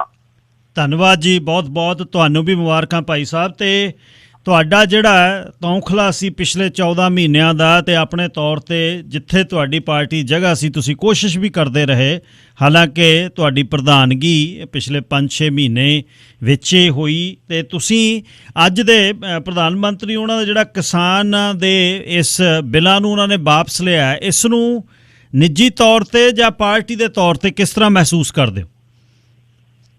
ਇਹ ਸਭ ਆਪਣੀ ਜਦੋਂ ਵੀ ਗੱਲ ਹੋਈ ਆਪਾਂ ਇਹੀ ਗੱਲ ਸਾਂਝੀ ਕੀਤੀ, ਜਿਹੜਾ ਪੰਜਾਬ ਹੈ ਇਹ ਐਗਰੀਕਲਚਰ ਬੇਸਡ ਸਟੇਟ ਹੈ ਜੀ। ਇੱਥੋਂ ਦਾ ਹਰ ਬਸ਼ਿੰਦਾ ਕਿਸਾਨ ਦੀ ਰੋਟੀ ਨਹੀਂ ਖਾਂਦਾ, ਕਿਸਾਨ ਦੀ ਮਿਹਨਤ ਦੇ ਵਿੱਚੋਂ ਕਮਾਈ ਵੀ ਖਾਂਦਾ ਹੈ। ਹਰੇਕ ਦਾ ਕਾਰੋਬਾਰ ਕਿਸਾਨ ਦੇ ਨਾਲ ਜੁੜਿਆ ਹੋਇਆ ਹੈ ਜੀ। ਇਹ ਜਿਹੜਾ ਕਿਸਾਨ ਹੈ ਇਹਦੇ ਵਿੱਚ ਖੁਸ਼ਹਾਲੀ, ਅਮਨ, ਸ਼ਾਂਤੀ ਤੇ ਉਹਦਾ ਵਿਸ਼ਵਾਸ ਜਿੱਤਣਾ ਬਹੁਤ ਜ਼ਰੂਰੀ ਸੀ ਜੀ। ਅੱਜ ਸ਼੍ਰੀ ਨਰਿੰਦਰ ਮੋਦੀ ਜੀ ਨੇ ਵੀ ਇਹੀ ਗੱਲ ਕਹੀ ਹੈ ਵੀ ਅਸੀਂ ਕਿਤੇ ਨਾ ਕਿਤੇ ਉਹਨਾਂ ਦਾ ਵਿਸ਼ਵਾਸ ਜਿੱਤਣ ਜਾਂ ਉਹਨਾਂ ਨੂੰ ਸਮਝਾਉਣ ਦੇ ਵਿੱਚ ਸਾਨੂੰ ਕਿਤੇ ਦਿੱਕਤ ਆਈ ਹੈ, ਤੇ ਜਿਹੜਾ ਉਹਨਾਂ ਨੇ ਇਹ ਕਾਨੂੰਨ ਵਾਪਸ ਲਿੱਤੇ ਹੈ, ਕਿਸਾਨਾਂ ਦੇ ਮਨ ਦਾ ਡਰ ਦੂਰ ਹੋਇਆ ਹੈ। ਇਹ ਬਹੁਤ ਵਧੀਆ ਗੱਲ ਹੋਈ ਹੈ। ਇਸ ਚੀਜ਼ ਦੀ ਮੈਂ ਕਿਸਾਨਾਂ ਨੂੰ ਵੀ ਤੇ ਨਰਿੰਦਰ ਮੋਦੀ ਜੀ ਦਾ ਵੀ ਬਹੁਤ ਧੰਨਵਾਦ ਕਰਦਾ ਤੇ ਇਹਨਾਂ ਨੂੰ ਮੁਬਾਰਕਬਾਦ ਦਿੰਦਾ ਜੀ। ਅੱਛਾ, ਇਹਦੇ ਨਾਲ ਇੱਕ ਜਿਹੜੀ ਤੁਸੀਂ ਨਿੱਜੀ ਤੌਰ ਤੇ ਤੁਹਾਡੇ ਜ਼ਿਲ੍ਹੇ ਦੇ ਵਿੱਚ ਤੁਹਾਡੇ ਸੰਬੰਧ ਨੇ, ਤੁਹਾਡਾ ਨਿੱਜੀ ਬਹੁਤ ਵੱਡਾ ਕਨੈਕਸ਼ਨ ਹੈ ਪੰਜਾਬ 'ਚ, ਬ੍ਰਾਹਮਣ ਸਭਾ ਦੇ ਪ੍ਰਧਾਨ ਹੋ ਤੁਸੀਂ, ਤੇ ਪਿੰਡਾਂ ਦੇ ਵਿੱਚ, ਸ਼ਹਿਰਾਂ ਦੇ ਵਿੱਚ ਸਾਰੇ ਪਾਸੇ ਜਾਂਦੇ ਆਉਂਦੇ ਰਹਿੰਦੇ ਹੋ। ਇਸ ਦੀ ਖਬਰ, ਕਿਉਂਕਿ ਸਾਡਾ ਆਥਣ ਸੀ, ਤੁਹਾਡਾ ਸਵੇਰ ਸੀ 8:30 ਵਜੇ, ਤੇ ਤੁਸੀਂ 3 ਘੰਟੇ ਪਹਿਲਾਂ 5:30 ਵਜੇ ਮੈਨੂੰ ਮੈਸੇਜ ਕਰਕੇ ਦੱਸਿਆ ਕਿ 8:30 ਵਜੇ ਦੇ ਕਰੀਬ ਪ੍ਰਧਾਨ ਮੰਤਰੀ ਨੇ ਲੋਕਾਂ ਨੂੰ ਮੁਖਾਤਬ ਹੋਣਾ, ਤੇ ਮੇਰਾ ਮਨ ਹੈ ਵੀ ਕਾਨੂੰਨ ਜਿਹੜੇ ਨੇ, ਖੇਤੀ ਕਾਨੂੰਨ ਵਾਪਸ ਹੋ ਜਾਣੇ ਨੇ। ਅੱਛਾ, ਇਸ ਤੋਂ ਬਾਅਦ ਤੁਹਾਡੀ ਗੱਲਬਾਤ ਜਿਹੜੀ ਹੋ ਰਹੀ ਹੈ, ਹਰ ਪੱਖ ਦੇ ਤੁਹਾਡੇ ਮਿੱਤਰਾਂ ਦੇ ਘੇਰੇ ਦੇ ਵਿੱਚ ਨੇ, ਲੋਕ ਮਹਿਸੂਸ ਕੀ ਕਰ ਰਹੇ ਨੇ ਰਾਜਨੀਤਿਕ ਪਾਰਟੀਆਂ ਦੇ ਤੌਰ ਤੇ ਜਾਂ ਨਿੱਜੀ ਤੁਹਾਡੇ ਸਰਕਲ 'ਚ ਕਿਸ ਤਰ੍ਹਾਂ ਦਾ ਹੰਗਾਰਾ, ਕਿਸ ਤਰ੍ਹਾਂ ਦਾ ਜੀ? ਦੇਖੋ, ਲੋਕਾਂ ਦੇ ਮਨ ਦੇ ਵਿੱਚ ਜਿਹੜੇ ਕਿਸਾਨ ਪਿਛਲੇ 1 ਸਾਲ ਤੋਂ ਦਿੱਲੀ ਦੇ ਬਾਰਡਰ ਤੇ ਬੈਠੇ ਸੀਗੇ ਜੀ, ਆਪਣਾ ਉਹ ਕਾਰੋਬਾਰ ਵੀ ਛੱਡ ਕੇ ਬੈਠੇ ਸੀ, ਉਹਨਾਂ ਦੇ ਕਾਰੋਬਾਰ ਛੱਡਣ ਨਾਲ ਲੋਕਾਂ ਦੇ ਕਾਰੋਬਾਰ ਤੇ ਵੀ ਅਸਰ ਸੀ। ਤੇ ਇੱਕ ਲੋਕਾਂ ਦੇ ਮਨ 'ਚ ਖੌਫ ਸੀ ਵੀ ਜਿਹੜਾ ਪੰਜਾਬ ਹੈ ਕਿੱਧਰ ਨੂੰ ਜਾ ਰਿਹਾ ਹੈ। ਵੈਸੇ ਤਾਂ ਦੇਖੋ, ਪੰਜਾਬ ਨੇ ਹਮੇਸ਼ਾ ਆਪਣੀ ਇਹਦਾ ਮਤਲਬ ਅਮਨ, ਚੈਨ, ਭਾਈਚਾਰੇ ਦੀ ਬਹੁਤ ਵੱਡੀ ਮਿਸਾਲ ਦਿੱਤੀ ਹੈ ਜੀ। ਇਸ ਦੇ ਵਿੱਚ ਵੀ ਜਿਹੜਾ ਕਿਸਾਨ ਸੀ, ਕਿਸਾਨ ਸਿੱਖ ਵੀ ਹੈ, ਕਿਸਾਨ ਹਿੰਦੂ ਵੀ ਹੈ, ਕਿਸਾਨ ਦਲਿਤ ਭਾਈ ਵੀ ਹੈ, ਕਿਸੇ ਤਰ੍ਹਾਂ ਦੀ ਕਿਤੇ ਕੋਈ ਪ੍ਰੋਬਲਮ ਨਹੀਂ ਆਈ। ਪਰ ਲੋਕਾਂ ਦੇ ਮਨ 'ਚ ਡਰ ਸੀ ਵੀ ਇਹ ਇੰਨਾ ਲੰਬਾ ਚਲੇ ਗਿਆ, ਇਹ ਜਲਦੀ ਨਿਬੜਨਾ ਚਾਹੀਦਾ। ਇਹਦੇ ਲਈ ਮੈਂ ਤਾਂ ਫਿਰ ਉਹੀ ਗੱਲ ਕਹਿੰਦਾ ਵੀ ਬਹੁਤ ਧੰਨਵਾਦੀ ਹਾਂ ਜਿਹੜਾ ਐਡਾ ਵੱਡਾ ਫੈਸਲਾ ਲੈ ਕੇ ਉਹਨਾਂ ਨੇ ਇਹਨੂੰ ਵਾਪਸ ਲਿੱਤਾ ਤੇ ਬਹੁਤ ਚੰਗੀ ਗੱਲ ਕੀਤੀ ਹੈ ਜੀ। ਰਾਜਨੀਤਿਕ ਚਲੋ ਸਮੀਕਰਨ ਜੋ ਹਾਂਜੀ ਕੰਪਲੀਟ ਕਰ ਦਿਓ ਜੀ। ਲੋਕਾਂ ਦੇ ਮਨ 'ਚ ਵੀ ਇਹੀ ਬਸ ਸਵੇਰ ਦੀ ਚਰਚਾ ਚੱਲਦੀ ਸੀ ਕਿ ਜੋ ਵੀ ਹੋਇਆ ਇਹ ਠੀਕ ਹੋਇਆ, ਪੰਜਾਬ ਦੇ ਭਲੇ ਲਈ ਹੋਇਆ, ਪੰਜਾਬ ਇਸ ਤੋਂ ਬਾਅਦ ਤਰੱਕੀ ਕਰੇ, ਖੁਸ਼ਹਾਲੀ ਆਵੇ ਤੇ ਆਉਣ ਵਾਲੇ ਇਲੈਕਸ਼ਨ ਦੇ ਵਿੱਚ ਲੋਕ ਆਪਦਾ ਖੁੱਲੇ ਮਨ ਨਾਲ ਆਪਦੇ ਮਨ ਦੀ ਸਰਕਾਰ ਚੁਣ ਸਕਣ। ਅੱਛਾ ਭਾਈ ਸਾਹਿਬ, ਹੁਣ ਮਹੀਨੇ 3 ਰਹਿ ਗਏ ਤੇ ਹੁਣ ਰਾਜਨੀਤਿਕ ਸਮੀਕਰਨ ਬੜੇ ਬਦਲਨੇ ਨੇ। ਹੁਣ ਪਾਰਟੀਆਂ ਮਰਜਿੰਗ, ਇਧਰੋਂ ਉਧਰੋਂ ਭਾਜਪਾ ਦੇ ਵਿੱਚ ਰਾਜਨੀਤਿਕ ਬੰਦਿਆਂ ਦਾ ਆਉਣਾ, ਹੁਣ ਇਸ ਨੂੰ ਤੁਸੀਂ ਆਪਣੀ ਅੱਖ ਨਾਲ ਕਿਸ ਤਰ੍ਹਾਂ ਦੇ ਵੇਖਦੇ ਹੋ ਵੀ ਕੀ ਹੋਏਗਾ ਆਉਣ ਵਾਲੇ ਸਮੇਂ 'ਚ? ਦੇਖੋ, ਬਾਕੀ ਸਾਰੀਆਂ ਪਾਰਟੀਆਂ ਜਿਵੇਂ ਕਹਿੰਦੇ ਹੁੰਦੇ ਆ ਵੀ ਰਾਜਨੀਤੀ 'ਚ ਆਪਣੇ ਪੱਤੇ ਖੁੱਲ ਚੁੱਕੀਆਂ। ਸਭ ਤੋਂ ਪਹਿਲਾਂ ਸਾਡੇ ਮਾਨਯੋਗ ਸੰਗਠਨ ਮਹਾਮੰਤਰੀ ਹੈ ਦਿਨੇਸ਼ ਜੀ, ਜਿਨ੍ਹਾਂ ਨੇ ਕਿਹਾ ਸੀ ਵੀ ਇਸ ਵਾਰ ਅਸੀਂ ਪੰਜਾਬ ਦੇ ਵਿੱਚ ਦਲਿਤ ਸੀਐਮ ਬਣਾਵਾਂਗੇ। ਅੱਛਾ ਜੀ। ਉਸ ਤੋਂ ਬਾਅਦ ਅਕਾਲੀ ਦਲ ਨੇ ਕਿਹਾ ਵੀ ਅਸੀਂ ਦਲਿਤ ਡਿਪਟੀ ਸੀਐਮ ਬਣਾਵਾਂਗੇ। ਜਦ ਕਿ ਜਦੋਂ ਉਹਨਾਂ ਦੀ ਸਰਕਾਰ ਸੀਗੀ ਤੇ ਭਗਤ ਚੁੰਨੀ ਲਾਲ ਨੂੰ ਡਿਪਟੀ ਸੀਐਮ ਬਣਾਉਣ ਦੀ ਗੱਲ ਚੱਲੀ ਤੇ ਉਹਨਾਂ ਨੇ ਬਣਾਇਆ ਨਹੀਂ, ਤੇ ਸਰਦਾਰ ਸੁਖਬੀਰ ਸਿੰਘ ਬਾਦਲ ਡਿਪਟੀ ਸੀਐਮ ਬਣ ਗਏ ਸੀ। ਅੱਛਾ, ਉਸੇ ਪੱਤੇ ਨੂੰ ਗਾਂਹ ਤੋੜਦੇ ਹੋਏ ਉਹੀ ਪੱਤਾ ਕਾਂਗਰਸ ਨੇ ਖੇਡਿਆ, ਕੁਝ ਮਹੀਨਿਆਂ ਲਈ ਸਰਦਾਰ ਚਰਨਜੀਤ ਸਿੰਘ ਚੰਨੀ ਜੀ ਨੂੰ ਡਿਪਟੀ ਸੀਐਮ ਬਣਾਤਾ ਜੀ।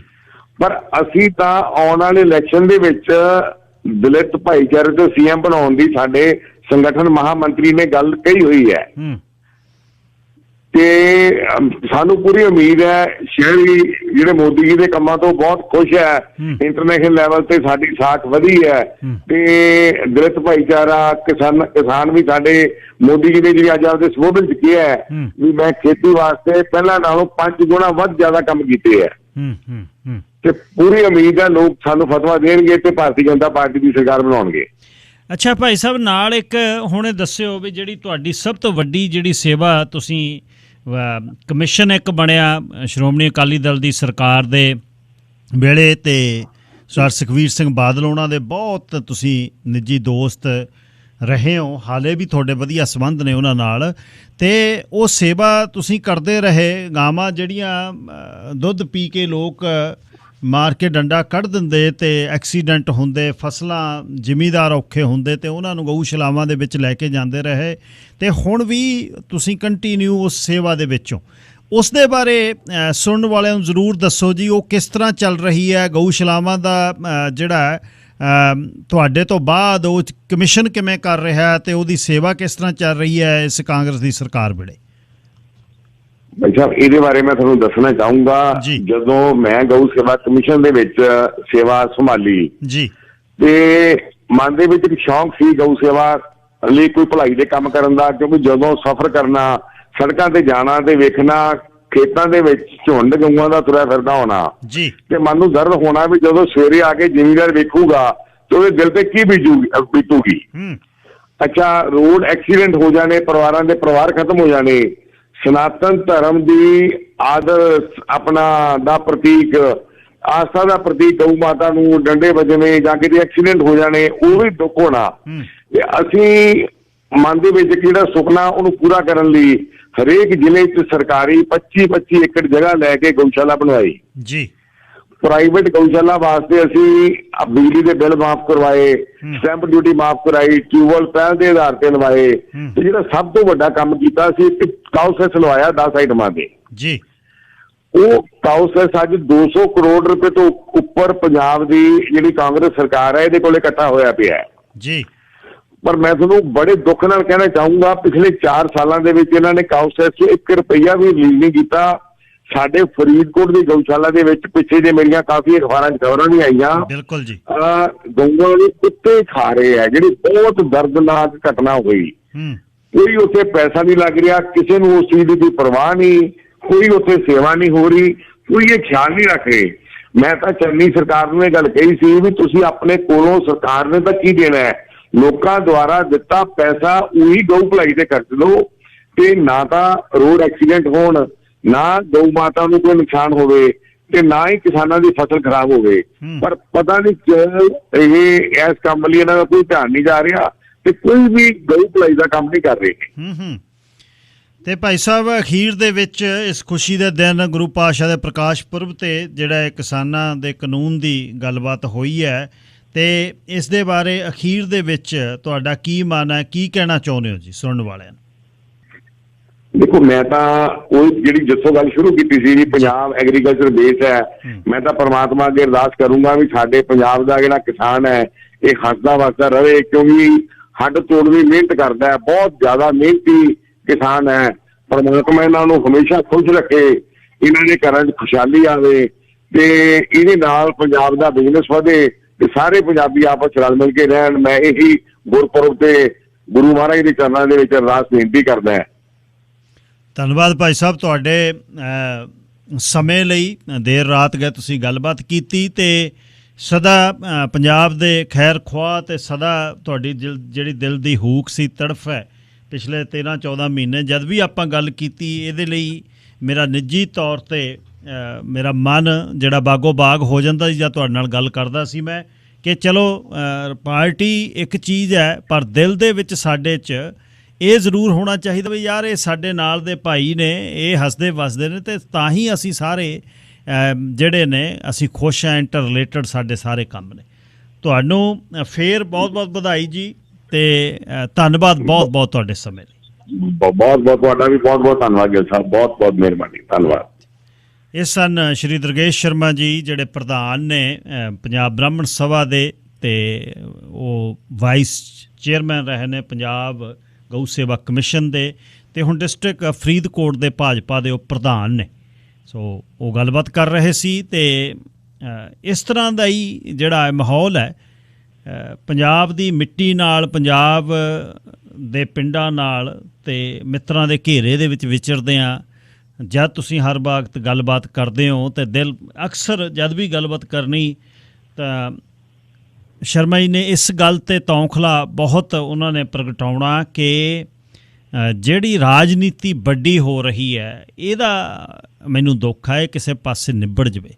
ਰਾਜਨੀਤੀ ਵੱਧ ਹੋ ਰਹੀ ਹੁਣ ਆ ਤੁਸੀਂ ਦੇਖਿਓ ਆਉਣ ਵਾਲੇ ਦਿਨਾਂ ਦੇ ਵਿੱਚ ਜਿਹੜਾ ਦਲ ਬਦਲਣ ਦੀ ਗੱਲ ਅਤੇ ਪ੍ਰਧਾਨਗੀ ਦੀ ਗੱਲ, CM ਦੇ ਚਿਹਰਿਆਂ ਦੀ ਗੱਲ, ਤੁਸੀਂ 5-4 ਦਿਨਾਂ 'ਚ ਵੇਖਿਓ ਪੰਜਾਬ ਦੀ ਰਾਜਨੀਤੀ ਕਿੱਥੇ ਖੜੂਗੀ ਜਾ ਕੇ।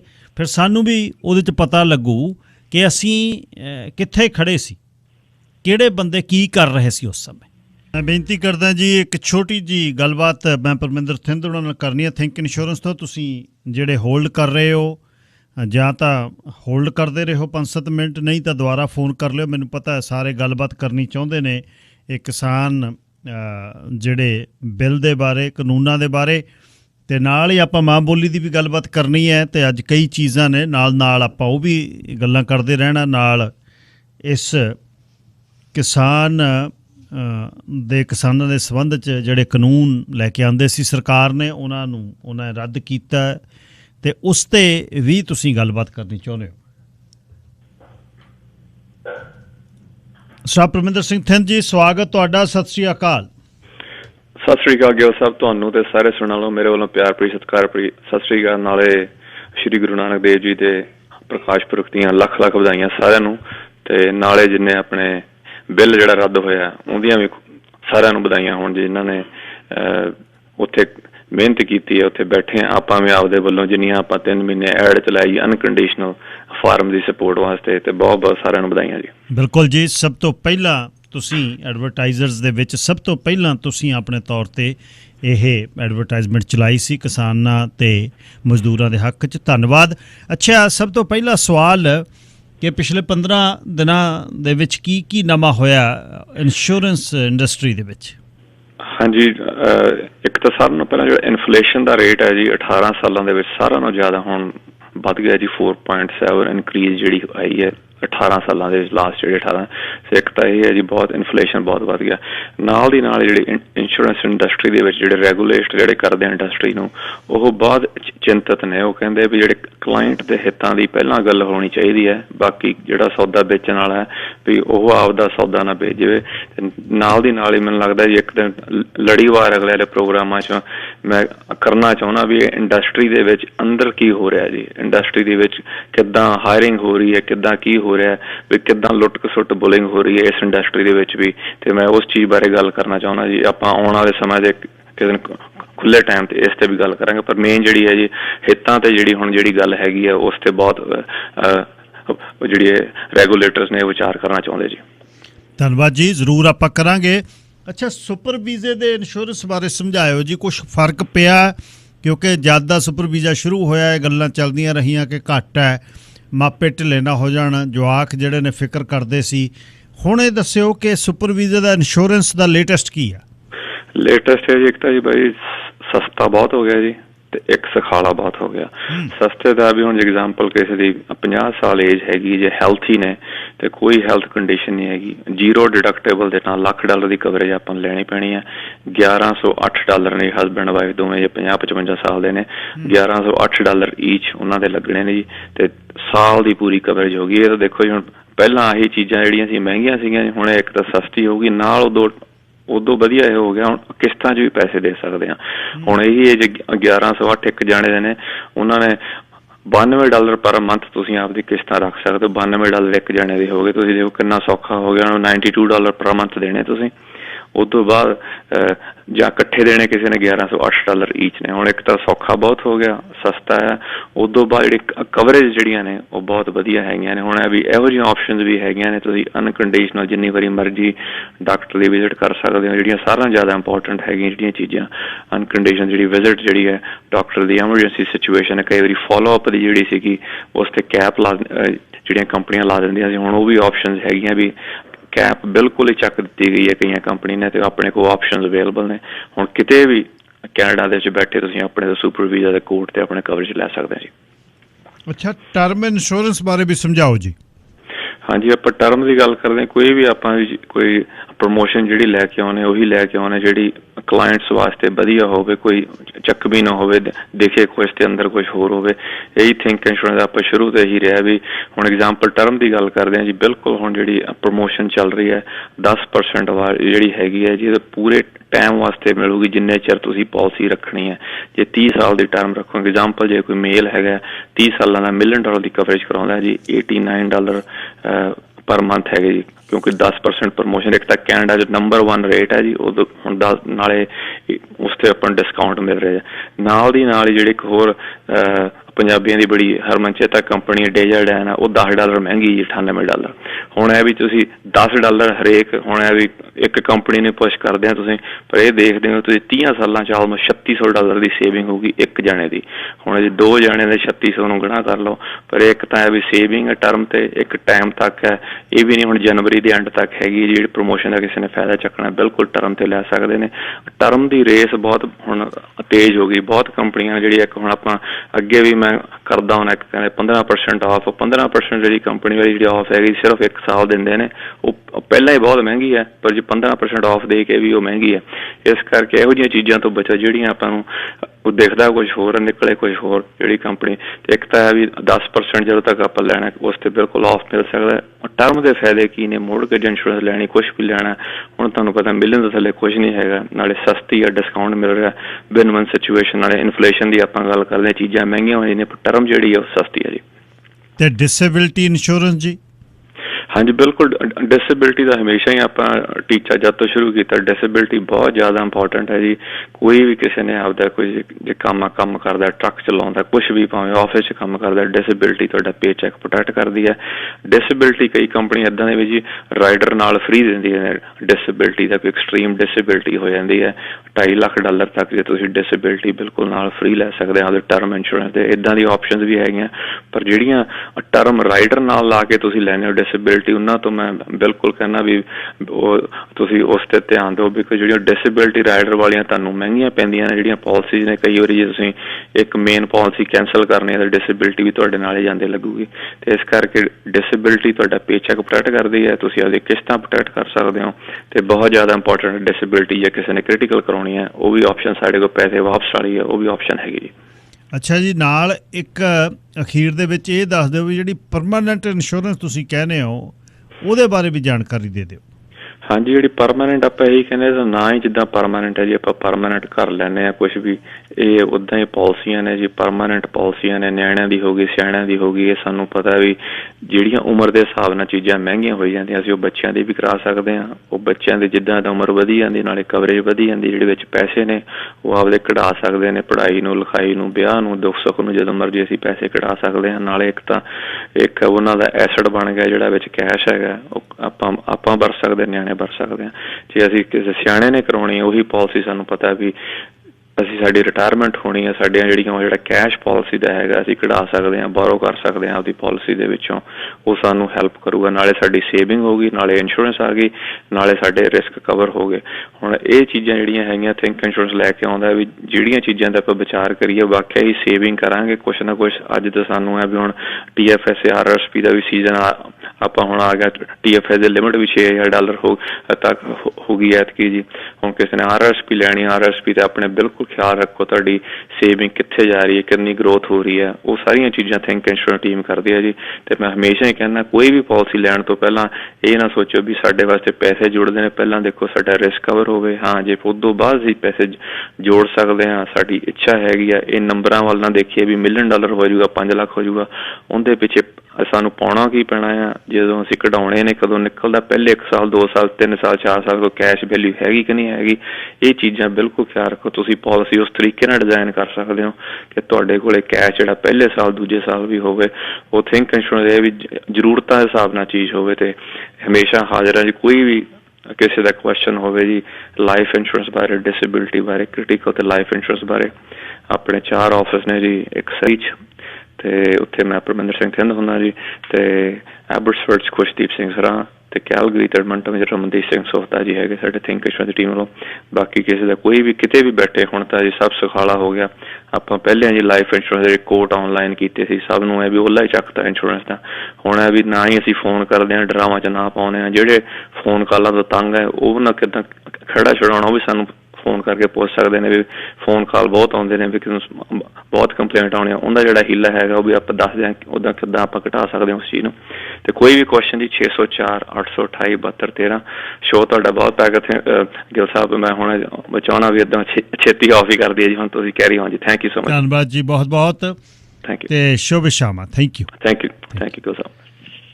ਸਰ ਪਰਮਿੰਦਰ ਸਿੰਘ ਥਿੰਦ ਗੱਲਬਾਤ ਕਰ ਰਹੇ ਸੀ। ਵਪਾਰਕ ਸੰਦੇਸ਼ਾਂ ਤੋਂ ਬਾਅਦ ਤੁਹਾਡੀਆਂ ਕਾਲਸ। ਅੱਜ ਵਿਸ਼ੇ ਕਈ ਨੇ ਜੀ। ਉਧਰ ਕਾਨੂੰਨ ਰੱਦ ਹੋਏ ਨੇ, ਉਹਦੇ ਬਾਰੇ ਗੁਰੂ ਨਾਨਕ ਪਾਤਸ਼ਾਹ ਦਾ ਪ੍ਰਕਾਸ਼ ਪੁਰਬ ਹੈ ਅਤੇ ਮੈਨੂੰ ਲੱਗਦਾ ਹੈ ਇਸ 'ਤੇ ਹੀ ਅੱਜ ਤੁਸੀਂ ਜ਼ਿਆਦਾ ਗੱਲ ਕਰਨੀ ਚਾਹੁੰਦੇ ਹੋ। ਮਾਂ ਬੋਲੀ ਦੀ ਗੱਲ ਆਪਾਂ ਅਗਲੇ ਹਫ਼ਤੇ ਵੀ ਕਰ ਸਕਦੇ ਹਾਂ, ਪਰ ਜੇ ਨਾਲ ਹੀ ਕਰਨੀ ਹੈ ਨਾਲ ਵੀ ਕਰ ਸਕਦੇ ਹੋ।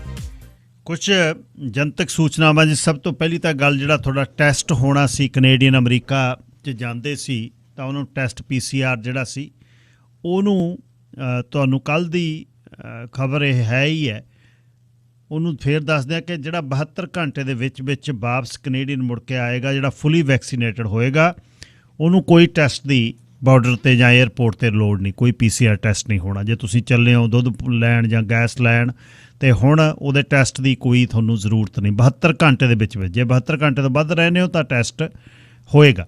ਦੂਸਰੀ ਗੱਲ, ਜਿਹੜਾ 30 ਨਵੰਬਰ ਤੋਂ ਇਹ ਸ਼ੁਰੂ ਹੋਣਾ, ਹਾਲੇ ਨਹੀਂ ਮੈਨੂੰ ਮੈਂ ਤਾਂ ਕਹਿ ਦਿੱਤੇ ਹੁਣੇ ਹੀ ਸ਼ੁਰੂ ਆ। 30 ਨਵੰਬਰ ਤੋਂ ਇਹਦੀ ਸ਼ੁਰੂਆਤ ਹੋਣੀ ਹੈ, ਹੁਣੇ ਹੀ ਮਨਦੀਪ ਬੈਨੀਪਾਲ ਦੱਸ ਕੇ ਗਏ ਨੇ।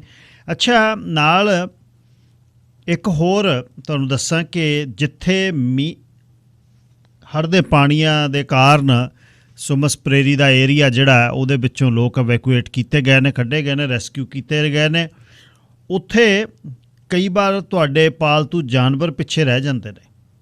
ਤੁਸੀਂ ਜਾਂ ਤੁਹਾਡਾ ਜਾਂ ਕੋਈ ਜਾਣਕਾਰ ਹੋਵੇ, ਇੱਕ ਜੈ ਖੰਗੂੜੇ ਉਹਨਾਂ ਨੇ, ਮਨਵੀਰ ਗਰੇਵਾਲ ਉਹਨਾਂ ਨੇ, ਅਤੇ ਨਾਲ ਸਾਡੇ ਕੌਂਸਲਰ ਦੇਵ ਸਿੱਧੂ ਉਹਨਾਂ ਨੇ ਇੱਕ ਬੋਟ ਜਿਹੜੀ ਉਹਨਾਂ ਦੇ ਦੋਸਤ ਦੀ ਉਹਨਾਂ ਨੇ ਸੈਟਅਪ ਕੀਤੀ ਹੈ ਵੀ ਜੇ ਕਿਸੇ ਦੇ ਪੈਟਸ ਰਹਿ ਗਏ ਨੇ ਘਰ ਦੇ ਵਿੱਚ, ਉਹਨਾਂ ਨੂੰ ਜੇ ਲੈ ਕੇ ਆਉਣਾ ਜਾਂ ਰੈਸਕਿਊ ਕਰਨਾ ਤਾਂ 778 552 7086 778552 7086 'ਤੇ ਜੈਕ ਖੰਗੂੜੇ ਦੇ ਨਾਲ ਤੁਸੀਂ ਗੱਲਬਾਤ ਕਰਦੇ ਹੋ। ਜਗਦੀਪ ਸਿੰਘ ਖੰਗੂੜਾ 778 552 7086। ਅੱਛਾ, ਗੱਲਬਾਤ ਜਿਹੜੀ ਤੁਹਾਡੇ ਨਾਲ ਮੈਂ ਅੱਜ ਕਰਨੀ ਚਾਹੁੰਦਾ ਉਹ ਇਹ ਹੈ, ਇੱਕ ਤਾਂ ਕਾਨੂੰਨ ਜਿਹੜੇ ਰੱਦ ਹੋਏ ਨੇ ਉਹਦੇ ਕਰਕੇ ਬਹੁਤ ਉਤਸ਼ਾਹ ਹੈ ਕਮਿਊਨਿਟੀ ਦੇ ਵਿੱਚ, ਉਸ ਦੇ ਬਾਰੇ ਤੁਹਾਡੇ ਵਿਚਾਰ। ਗੁਰੂ ਨਾਨਕ ਪਾਤਸ਼ਾਹ ਦੇ ਪ੍ਰਕਾਸ਼ ਪੁਰਬ ਦੀਆਂ ਵਧਾਈਆਂ, ਅਤੇ ਮਾਂ ਬੋਲੀ ਦਾ ਲਈ ਵੀ ਆਪਾਂ ਇਹ ਸ਼ੁੱਕਰਵਾਰ ਦਾ ਦਿਨ ਰੱਖਿਆ ਹੋਇਆ ਅੱਜ, ਕਿਉਂਕਿ ਗੱਲ ਤੁਸੀਂ ਅਲੱਗ ਤਰੀਕੇ ਨਾਲ ਕਰਨੀ ਚਾਹੁੰਦੇ ਹੋ ਤਾਂ ਤੁਸੀਂ ਜਿਸ ਤਰ੍ਹਾਂ ਵੀ ਤੁਹਾਡਾ ਮਨ ਹੋਵੇ। ਸ਼ਾਹ ਅਮਰਜੀਤ ਸਿੰਘ ਸੰਧੂ ਪਹਿਲੇ ਕਾਲਰ ਨੇ, ਲਾਈਨ ਨੰਬਰ 1। ਸਰਦਾਰ ਹਰਜੀਤ ਸਿੰਘ ਜੀ, ਤੁਹਾਨੂੰ ਤੇ ਸਾਰੇ ਹੀ ਵੀਰਾਂ ਭੈਣਾਂ ਨੂੰ ਆਪਣੇ ਗੁਰਪੁਰਬ ਦੀਆਂ ਲੱਖ ਲੱਖ ਵਧਾਈਆਂ ਜੀ। ਸਭ ਤੋਂ ਪਹਿਲਾਂ ਬਹੁਤ ਵਧਾਈਆਂ ਸੰਧੂ ਸਾਹਿਬ। ਦੇਖੋ, ਜਿਹੜੇ ਪਹਿਲੀ ਤਾਂ ਗੱਲ ਮੈਂ ਕਹਾਂਗਾ ਵੀ ਜਿਹੜੇ ਕਿਸਾਨਾਂ ਦੇ 3 ਕਾਲੇ ਕਾਨੂੰਨ ਕਹਿੰਦੇ ਸੀਗੇ ਉਹ ਵਾਪਸ ਹੋਏ ਨੇ। ਜਿੱਦਾਂ ਤੁਸੀਂ ਕਹਿ ਲਓ ਕਿ ਤੁਹਾਡੀ ਧੌਣ ਤੇ ਕਿਰਪਾਨ ਰੱਖੀ ਹੋਈ ਆ ਸਾਡੇ, ਤੇ ਉਹ ਚੁੱਕੀ ਗਈ ਆ। ਹੋਰ ਇਹ ਨਹੀਂ ਹੈਗਾ ਕਿ ਤੁਹਾਨੂੰ ਬੈਨੀਫਿਟ ਮਿਲ ਗਏ ਨੇ। ਜਿਹੜਾ ਮੈਂ ਇਹ ਗੱਲ ਕਹਿਣਾ ਚਾਹੁੰਦਾ ਵੀ ਹਾਂ, ਉਹ ਗੱਲ ਚੰਗੀ ਹੋਈ ਆ, ਉਹਦੇ ਪਿੱਛੇ ਬਹੁਤ ਵੱਡੇ ਵੱਡੇ ਕਾਰਨ ਨੇ, ਕੁਛ ਵੀ ਕਾਰਨ ਹੋਣ, ਪਰ ਜਿਹੜਾ ਸਾਡਾ ਨੁਕਸਾਨ ਹੋਇਆ ਉਹ ਭਰਨਾ। ਦੇਖੋ, ਜਿਹੜਾ ਉਹਨਾਂ ਨੇ ਫੈਸਲਾ ਕੀਤਾ ਉੱਥੇ ਬੈਠਣ ਦਾ, ਮੈਂ ਕਹਿੰਦਾ ਬਹੁਤ ਵਧੀਆ ਠੀਕ ਫੈਸਲਾ ਉਹਨਾਂ ਦਾ, ਕਿਉਂਕਿ ਇਹ ਸਿਰਫ ਵਾਪਸ ਲਏ ਨੇ ਕਿਉਂਕਿ ਉਹਨਾਂ ਨੂੰ ਬੈਨੀਫਿਟ ਹਜੇ ਕੋਈ ਨਹੀਂ ਦਿੱਤਾ ਗਿਆ। ਕਿਸਾਨ ਮਾਰੇ ਗਏ ਨੇ, ਉਹਨਾਂ ਦਾ ਵੀ ਮੁਆਵਜ਼ਾ ਮਿਲਣਾ ਚਾਹੀਦਾ। ਜਿਹੜਾ ਉੱਥੇ ਨੁਕਸਾਨ ਪੈਸਾ ਖਰਚ ਹੋਇਆ ਉਹ ਵੀ ਸਰਕਾਰ ਨੂੰ ਦੇਣਾ ਚਾਹੀਦਾ, ਜੇਕਰ ਉਹ ਵਾਕਿਆ ਹੀ ਸੀਰੀਅਸ ਹੈ। ਤੇ ਉਹਨਾਂ ਚਿਰ ਉੱਠਣਾ ਨਹੀਂ ਚਾਹੀਦਾ, ਕਿਉਂਕਿ ਬਹੁਤ ਵੱਡਾ ਨੁਕਸਾਨ ਹੋਇਆ। ਸਿਰਫ ਕਾਨੂੰਨ ਉਹ ਵੀ ਉਹਨਾਂ ਨੇ ਸਿਰਫ ਇਲੈਕਸ਼ਨ ਉੱਤੇ ਆ ਗਏ ਨੇ, ਸਭ ਕੁਝ ਵੇਖ ਕੇ, ਤੇ ਇਸੇ ਦਾ ਹੀ ਕਾਰਨ ਹੋਇਆ। ਚਲੋ ਕੋਈ ਵੀ ਕਾਰਨ ਹੋਇਆ, ਚਲੋ ਹੋਇਆ, ਪਰ ਉਹ ਤਾਂ ਪਹਿਲੇ ਲੈ ਲੈਣੇ ਚਾਹੀਦੇ ਸੀ। ਕਾਲੇ ਦੱਸੋ ਤਾਂ ਸਹੀ ਵੀ ਇਹਨਾਂ 'ਚ ਕਾਲਾ ਕੀ ਆ, ਹੁਣ ਸਾਲ ਬਾਅਦ ਪਤਾ ਲੱਗ ਗਿਆ। ਦੇਖੋ ਕਿੱਡੀ ਵੱਡੀ ਇਹ ਗੱਲ ਨਮੋਸ਼ੀ ਵਾਲੀ ਗੱਲ ਹੈਗੀ ਆ ਵੀ ਕਾਲਾ ਕੀ ਆ, ਵੀ ਹਜੇ ਤੱਕ ਸਰਕਾਰਾਂ ਨੂੰ ਹੁਣ ਪਤਾ ਲੱਗਿਆ। ਅੱਛਾ, ਜਿਹੜੀ ਗੱਲ ਪੰਜਾਬੀ ਦੀ ਤੁਸੀਂ ਕਰਦੇ ਹੋ ਜੀ, ਪੰਜਾਬੀ ਦੇ ਵਿੱਚ ਇਹ ਆ ਵੀ ਦੇਖੋ, ਜੇ ਪੰਜਾਬ ਦੀ ਆਪਾਂ ਗੱਲ ਕਰੀਏ, ਜਿੰਨੀ ਦੇਰ ਤੱਕ ਇਹ ਸਰਕਾਰਾਂ ਬਾਹਰੋਂ IPS SI ਜਿਹੜੇ ਲੋਕ ਨੇ, IPS ਲੋਕ ਨੇ ਬਾਹਰੋਂ ਲਿਆਂਦੇ ਨੇ, ਪੰਜਾਬ 'ਚ ਸਾਡੇ ਕੋਲ ਇੰਨੇ ਨੇ ਪੜ੍ਹੇ ਲਿਖੇ ਲੋਕ ਨੇ, ਉਹਨਾਂ ਨੂੰ ਭਰਤੀ ਕਰਨਾ ਚਾਹੀਦਾ। ਉਹ ਜਦੋਂ ਬਾਹਰੋਂ ਲੈ ਕੇ ਆਉਂਦੇ ਨੇ ਤੇ ਬਾਹਰਲੇ ਹੀ ਲੋਕ ਫਿਰ ਬਾਹਰੋਂ ਹੀ ਬੰਦੇ ਲਾ ਕੇ ਭਰਤੀ ਕਰਦੇ ਨੇ, ਤੇ ਫਿਰ ਇਹ ਕੁਝ ਹੋਣਾ ਪੰਜਾਬੀ ਦਾ। ਸੋ ਇਸ ਕਰਕੇ ਇਹਨਾਂ ਨੂੰ ਆਪਣੇ ਪੰਜਾਬ ਦੇ ਵਿੱਚੋਂ ਹੀ ਬਹੁਤ ਪੜ੍ਹੇ ਲਿਖੇ ਵੀਰ ਹਿੰਦੂ ਨੇ, ਪੰਜਾਬੀ ਨੇ, ਹੋਰ ਨੇ, ਉਹਨਾਂ ਵਿੱਚੋਂ ਹੀ ਕਰਨੇ ਚਾਹੀਦੇ ਜੀ। ਇੰਨਾ ਕਹਿਣਾ ਚਾਹੁੰਦਾ। Thank you. ਧੰਨਵਾਦ ਜੀ ਸੰਧੂ ਸਾਹਿਬ। ਜੈਰੀ ਬਰਾੜ ਪ੍ਰੋਗਰਾਮ ਦੇ ਸਪਾਂਸਰ ਨੇ ਜੀ। 604-762-8899 best deal on best rates Jerry Brar. Residential commercial construction mortgage 6047628889। Sir Jagjit Singh Brar ji, line number 2। ਸਾਹਿਬ ਸਤਿ ਸ੍ਰੀ ਅਕਾਲ ਜੀ। ਸਤਿ ਸ਼੍ਰੀ ਅਕਾਲ ਬਰਾੜ ਸਾਹਿਬ ਜੀ। ਹਾਂ ਜੀ, ਗੁਰਪੁਰਬ ਦੀਆਂ ਮੈਂ ਵੀ ਆਪਦੇ ਵੱਲੋਂ ਸਾਰੇ ਸੁਣਨ ਵਾਲਿਆਂ ਨੂੰ ਸਭ ਨੂੰ ਵਧਾਈਆਂ ਦਿੰਦਾ। ਨਾਲ ਲੱਗ ਵੀ ਇੱਕ ਗੱਲ ਮੈਂ ਇਹ ਕਹਿਣੀ ਚਾਹੁੰਦਾ ਹਾਂ, ਵਧਾਈਆਂ ਦੇ ਨਾਲ ਵੀ ਗੁਰੂ ਸਾਹਿਬ ਦਾ ਜਿਹੜਾ ਸੁਨੇਹਾ ਸਾਨੂੰ ਮਨੁੱਖਤਾ ਨੂੰ, ਉਹਦੇ ਤੇ ਅਮਲ ਜ਼ਰੂਰ ਕਰੋ ਜੀ। ਵਧਾਈਆਂ ਦੇ ਇਕੱਲੇ ਗੱਡੇ ਲੱਦੀ ਜਾਂਦੇ ਆ, ਇਹਨੂੰ ਵੀ ਆਪਦੇ ਜੀਵਨ 'ਚ ਨਾ ਜਿਹੜੀ ਉਹਨਾਂ ਦੀ ਸਿੱਖਿਆ ਉਹਨੂੰ ਜ਼ਰੂਰ ਉਹਦੇ ਤੇ ਅਮਲ ਕਰੋ। ਤੇ ਦੂਜੀ ਗੱਲ ਚੱਲਦੇ ਆ ਜੀ ਆਪਾਂ ਮੋਦੀ ਵੱਲ ਜੀ। ਮੋਦੀ ਨੇ ਤਾਂ ਐਲਾਨ ਅੱਗੇ ਵੀ ਇਹ ਕੀਤਾ ਸੀਗਾ ਵੀ 14 ਲੱਖ ਰੁਪਇਆ ਤੁਹਾਡੇ ਖਾਤਿਆਂ 'ਚ ਆਊਗਾ, ਜਿਹੜਾ ਬਲੈਕ ਮਨੀ ਹੈ। ਹੁਣ ਜਿੰਨਾ ਚਿਰ 30 ਤਰੀਕ ਤੱਕ ਆਹ ਪਾਰਲੀਮੈਂਟ ਦੀ ਪੰਚਾਇਤ ਕਾਗਜ਼ੀ ਕਾਰਵਾਈ ਕਰਕੇ ਹੱਥਾਂ 'ਚ ਨਹੀਂ ਨਾ ਕੋਈ ਲਿਖਤ ਪੜ੍ਹਤ ਫੜਾਉਂਦੀ, ਉਹਨਾਂ ਚਿਰ ਆਪਾਂ ਨੂੰ ਯਕੀਨ ਕਰਨਾ ਥੋੜਾ ਜਿਹਾ ਔਖਾ ਹੈ ਜੀ। ਹਾਂਜੀ, ਇਹ ਉਦੋਂ ਬਾਅਦ ਹੀ ਕਿਸਾਨ ਵੀ ਆਦੇ, ਉਦੋਂ ਬਾਅਦ ਹੀ ਉੱਠਾਂਗੇ, ਅਸੀਂ ਉੱਠਦੇ ਨਹੀਂ ਤੋਂ ਇਕੱਲੇ। ਫਿਰ ਉਹਦੇ ਆਪਾਂ ਦੀਵਾਲੀ ਵੀ ਮਨਾ ਲਾਂਗੇ। ਠੀਕ ਹੈ ਬਰਾੜ ਸਾਹਿਬ, ਧੰਨਵਾਦ ਜੀ। ਜਿੱਦੇ ਪੰਚਾਇਤ ਨੇ ਕਾਰਵਾਈ ਕਰਤੀ ਪਾਰਲੀਮੈਂਟ ਵਾਲੀ। ਧੰਨਵਾਦ ਜੀ, ਧੰਨਵਾਦ। ਲੇਜੀ ਮਸਾਜ ਚੇਅਰ ਪ੍ਰੋਗਰਾਮ ਦੇ ਸਪਾਂਸਰ 778-929-3191। ਲੇਜੀ ਮਸਾਜ ਚੇਅਰ ਤੋਂ ਹਰਪਿੰਦਰ ਕੌਰ ਗਰੇਵਾਲ ਨਾਲ ਤੁਸੀਂ ਗੱਲਬਾਤ ਕਰਿਓ। ਮਸਾਜ ਚੇਅਰ ਲੈਣੀ ਆ, ਕੁਛ ਕਿਸੇ ਕਿਸਮ ਦੇ ਮਸਾਜਰ ਲੈਣੇ ਨੇ, ਨੈਕ ਪਿੱਲੋ ਜਿਹੜੇ ਖਾਸ ਤੌਰ 'ਤੇ ਗਰਦਨ ਲਈ, ਗਰਦਨ ਦੁਖਦੀ ਹੈ ਤਾਂ ਸਰਾਣੇ, ਸਰਵਾਈਕਲ ਵਾਲਿਆਂ ਨੂੰ ਗੋਡਿਆਂ ਤੇ ਮੋਢਿਆਂ 'ਤੇ ਮਸਾਜ ਕਰਨ ਨੂੰ 778-929-3191 lazy massage chair. Sir Kulvir Singh Lehal ji, line number 3। ਸਤਿ ਸ਼੍ਰੀ ਅਕਾਲ ਗਿੱਲ ਸਾਹਿਬ। ਸਤਿ ਸ਼੍ਰੀ ਅਕਾਲ ਵੀਰ ਜੀ। ਸਾਰੇ ਸੁਣਨ ਵਾਲਿਆਂ ਨੂੰ ਗੁਰੂ ਨਾਨਕ ਪਾਤਸ਼ਾਹ ਦੇ ਬਹੁਤ ਬਹੁਤ ਧੰਨਵਾਦ, ਵਧਾਈਆਂ ਹੋਣ ਜੀ। ਜਿਹੜਾ ਆਪਾਂ ਨੂੰ ਇਹ ਕਿਸਾਨਾਂ ਦੇ ਕਾਨੂੰਨ ਵਾਪਸ ਹੋਏ ਆ, ਜਿਹੜਾ ਅੱਜ ਕਹਿੰਦਾ ਵੀ ਉਹ ਮੈਨੂੰ, ਮੈਂ ਉਹਦਾ ਭਾਸ਼ਣ ਸੁਣਿਆ ਸੀਗਾ ਮੋਦੀ ਦਾ, ਕਹਿੰਦੇ ਸੀਗੇ ਵੀ ਮੈਂ ਸਾਰੇ ਤਰ੍ਹਾਂ ਇਹਨਾਂ ਨੂੰ ਦੇ ਕੇ ਦੇਖੀਆਂ ਆਪਸ਼ਨਾਂ। ਜਿਹੜਾ ਇਹ ਕਾਨੂੰਨ ਸੀ ਬਹੁਤ ਲਾਹੇਵੰਦ ਸੀਗੇ, ਨਹੀਂ ਮੰਨੇ ਕਿਸਾਨ ਹੈ ਨਾ। ਤੇ ਜਦੋਂ ਤੁਸੀਂ ਆਪਸ਼ਨਾਂ ਆਪਾਂ ਨੂੰ ਇੱਦਾਂ ਦਿੰਦਾ ਸੀ, ਜਿੱਦਾਂ ਬੱਚਿਆਂ ਨੂੰ ਲੋਲੀਪੌਪ ਦਿੰਦੇ ਸੀ ਨਾ, ਵੀ ਆਹ ਚੀਜ਼ ਤੁਹਾਨੂੰ ਦੇਤੀ, ਤੁਸੀਂ ਚੱਲ ਜਾਓ। ਉਹ ਦੇਖਦੇ ਸੀ, ਠਕਾ ਕੇ ਦੇਖਦੇ ਸੀ ਵੀ ਇਹਨਾਂ ਨੂੰ ਕਿਸੇ ਤਰੀਕੇ ਨਾਲ ਤੋੜਦੀ ਹੌਲੀ ਹੌਲੀ ਨਾ। ਪਰ ਜੋ ਸੰਘਰਸ਼ ਦੇ ਵਿੱਚ ਸਾਡੀ ਆਮ ਪਬਲਿਕ ਨੇ, ਜਿਹੜੀ ਉੱਥੇ ਰਹਿਣ ਵਾਲੀ ਪਬਲਿਕ ਨੇ, ਜਿਹੜਾ ਇਹ ਰੋਲ ਨਿਭਾਇਆ, ਉਹ ਵਧਾਈ ਦੇ ਪਾਤਰ ਆ, ਨਾ ਕਿ ਸਾਡੇ ਜਿੰਨੇ ਲੀਡਰ ਮੋਹਰਲੇ ਲੀਡਰਾਂ ਨੇ ਤਾਂ ਉਹਨੂੰ ਭੱਜ ਕੇ ਪੰਜਾਬ ਵੜ ਜਾਣਾ ਸੀ। ਜੇ ਪਿਛਲੀ ਜਿਹੜੀ ਆਪਣੀ ਲੀਡਰਸ਼ਿਪ ਦੇ ਮਗਰ ਜਿਹੜੇ ਬੰਦੇ ਖੜੇ ਸੀਗੇ ਨਾ, ਉਹਨਾਂ ਨੇ ਇਹਨਾਂ ਨੂੰ ਧੱਕ ਕੇ ਰੱਖਿਆ ਵੀ ਤੁਸੀਂ ਮੁੜ ਨਹੀਂ ਦੇਣਾ ਸੀ ਤੁਹਾਨੂੰ ਨਾ, ਅਸੀਂ ਤੁਹਾਨੂੰ ਹੀ ਰੱਖਣਾ ਮੋਹਰੇ। ਇਸ ਕਰਕੇ ਉਹਨਾਂ ਨੂੰ ਵੀ ਪਤਾ ਲੱਗ ਗਿਆ ਵੀ ਮੋਦੀ ਸਾਹਿਬ ਨੂੰ ਵੀ ਇਹ ਹੁਣ ਮੁੜਨਾ ਤਾਂ ਨਹੀਂ ਹੈਗਾ, ਨਾ ਹੋਣਾ ਕੁਛ। ਜੇ ਇਦੋਂ ਗਾਹਾਂ ਅੱਗੇ ਗੱਲ ਚੱਲਦੀ ਫਿਰ ਨੁਕਸਾਨ ਹੋ ਜਾਣਾ ਸੀ, ਜਾਨੀ ਨੁਕਸਾਨ ਤੱਕ ਗੱਲ ਪਹੁੰਚ ਜਾਣੀ ਸੀਗੀ। ਕਿਉਂ ਧੱਕਾ ਹੋਣਾ ਹੀ ਸੀ, ਅੰਦਰ ਜਾਣਾ ਸੀ ਦਿੱਲੀ ਦੇ ਵਿੱਚ ਵੱਢ ਵਢਾਂਗ ਹੋਣਾ ਸੀ। ਪਰ ਜਿਹੜਾ ਹੋਇਆ ਬਹੁਤ ਸੋਹਣਾ ਹੋਇਆ। ਪਰ ਜਿਹੜੀ ਚੀਜ਼ ਇਹ ਲਿਖਤੀ ਰੂਪ 'ਚ ਲੈਣੀ ਚਾਹੀਦੀ ਇਹਦੇ ਕੋਲੋਂ, ਵੀ ਜਿਹੜੇ ਕੋਈ ਨੈਕਸਟ ਹੋਰ ਕਾਨੂੰਨ ਨਾ ਬਣਾਏ ਜਾਣ, ਕੋਈ ਨਵੇਂ ਵੀ ਉਹ ਤਿਆਰੀ ਕਰਦੇ ਬਣਾਉਣ ਨੂੰ ਹੁਣ ਹੋਰ ਹੈ ਨਾ, ਉਹ ਵੀ ਇੱਕ ਆਪਣੇ ਮਾਈਂਡ ਦੇ ਵਿੱਚ ਰੱਖਣ ਵੀ ਅਸੀਂ ਕੋਈ ਨਵੇਂ ਕਾਨੂੰਨ ਨਹੀਂ ਹੋਰ ਬਣਾਉਣ ਦੇਣੇ। ਜੇ ਤੁਸੀਂ ਨਵੇਂ ਬਣਾਏ ਜਾਣਗੇ ਤਾਂ ਅਸੀਂ ਦੁਬਾਰਾ ਫਿਰ ਇਸੇ ਤਰੀਕੇ ਨਾਲ ਤੁਹਾਡੇ ਬਰਾਬਰ ਖੜਾਂਗੇ। ਸਾਨੂੰ ਸਾਰਾ ਕਲੀਅਰ ਕੱਟ ਦੱਸੋ। ਠੀਕ ਹੈ ਜੀ, ਧੰਨਵਾਦ ਜੀ। ਨਾਲ ਹੀ ਜਦ ਆਪਾਂ ਇਸ ਨੂੰ ਇਹਦੇ ਆਪਾਂ ਕ੍ਰਿਟਿਕ ਹਾਂ, ਨਾਲ ਜੇ ਸਰਕਾਰ ਨੇ ਇਹਦੇ ਵਿੱਚ ਕੁਛ ਅੱਗੇ ਚੱਲ ਕੇ ਇਸ ਨੂੰ ਮਾਫ ਕੀਤਾ ਹੈ, ਉਹਨੂੰ ਵੀ ਨਾਲ ਆਪਾਂ ਵਿਚਾਰੀਏ, ਉਹਦੀ ਵੀ ਗੱਲ ਜ਼ਰੂਰ ਹੋਵੇ ਨਾਲ। ਦੇਖੋ, ਜਦ ਆਪਾਂ ਇਹ ਮਨ ਰੱਖਾਂਗੇ ਵੀ ਜੇ ਉਹਨੇ ਕੀਤਾ ਨਹੀਂ ਤਾਂ ਵੀ ਅਸੀਂ ਉਸ ਦੇ ਖਿਲਾਫ ਹਾਂ, ਜੇ ਉਸਨੇ ਕਰ ਦਿੱਤਾ ਤਾਂ ਵੀ ਖਿਲਾਫ ਹਾਂ, ਫਿਰ ਇਹਦੇ ਨਾਲ ਸੁਨੇਹਾ ਵਧੀਆ ਨਹੀਂ ਜਾਂਦਾ। ਇਹ ਵੀ ਆਪਾਂ ਦਿਮਾਗ ਦੇ ਵਿੱਚ ਆਪਣੀ ਗੱਲ ਰੱਖੀਏ। ਧਾਲੀਵਾਲ ਸਾਹਿਬ, ਲਾਈਨ ਨੰਬਰ 4।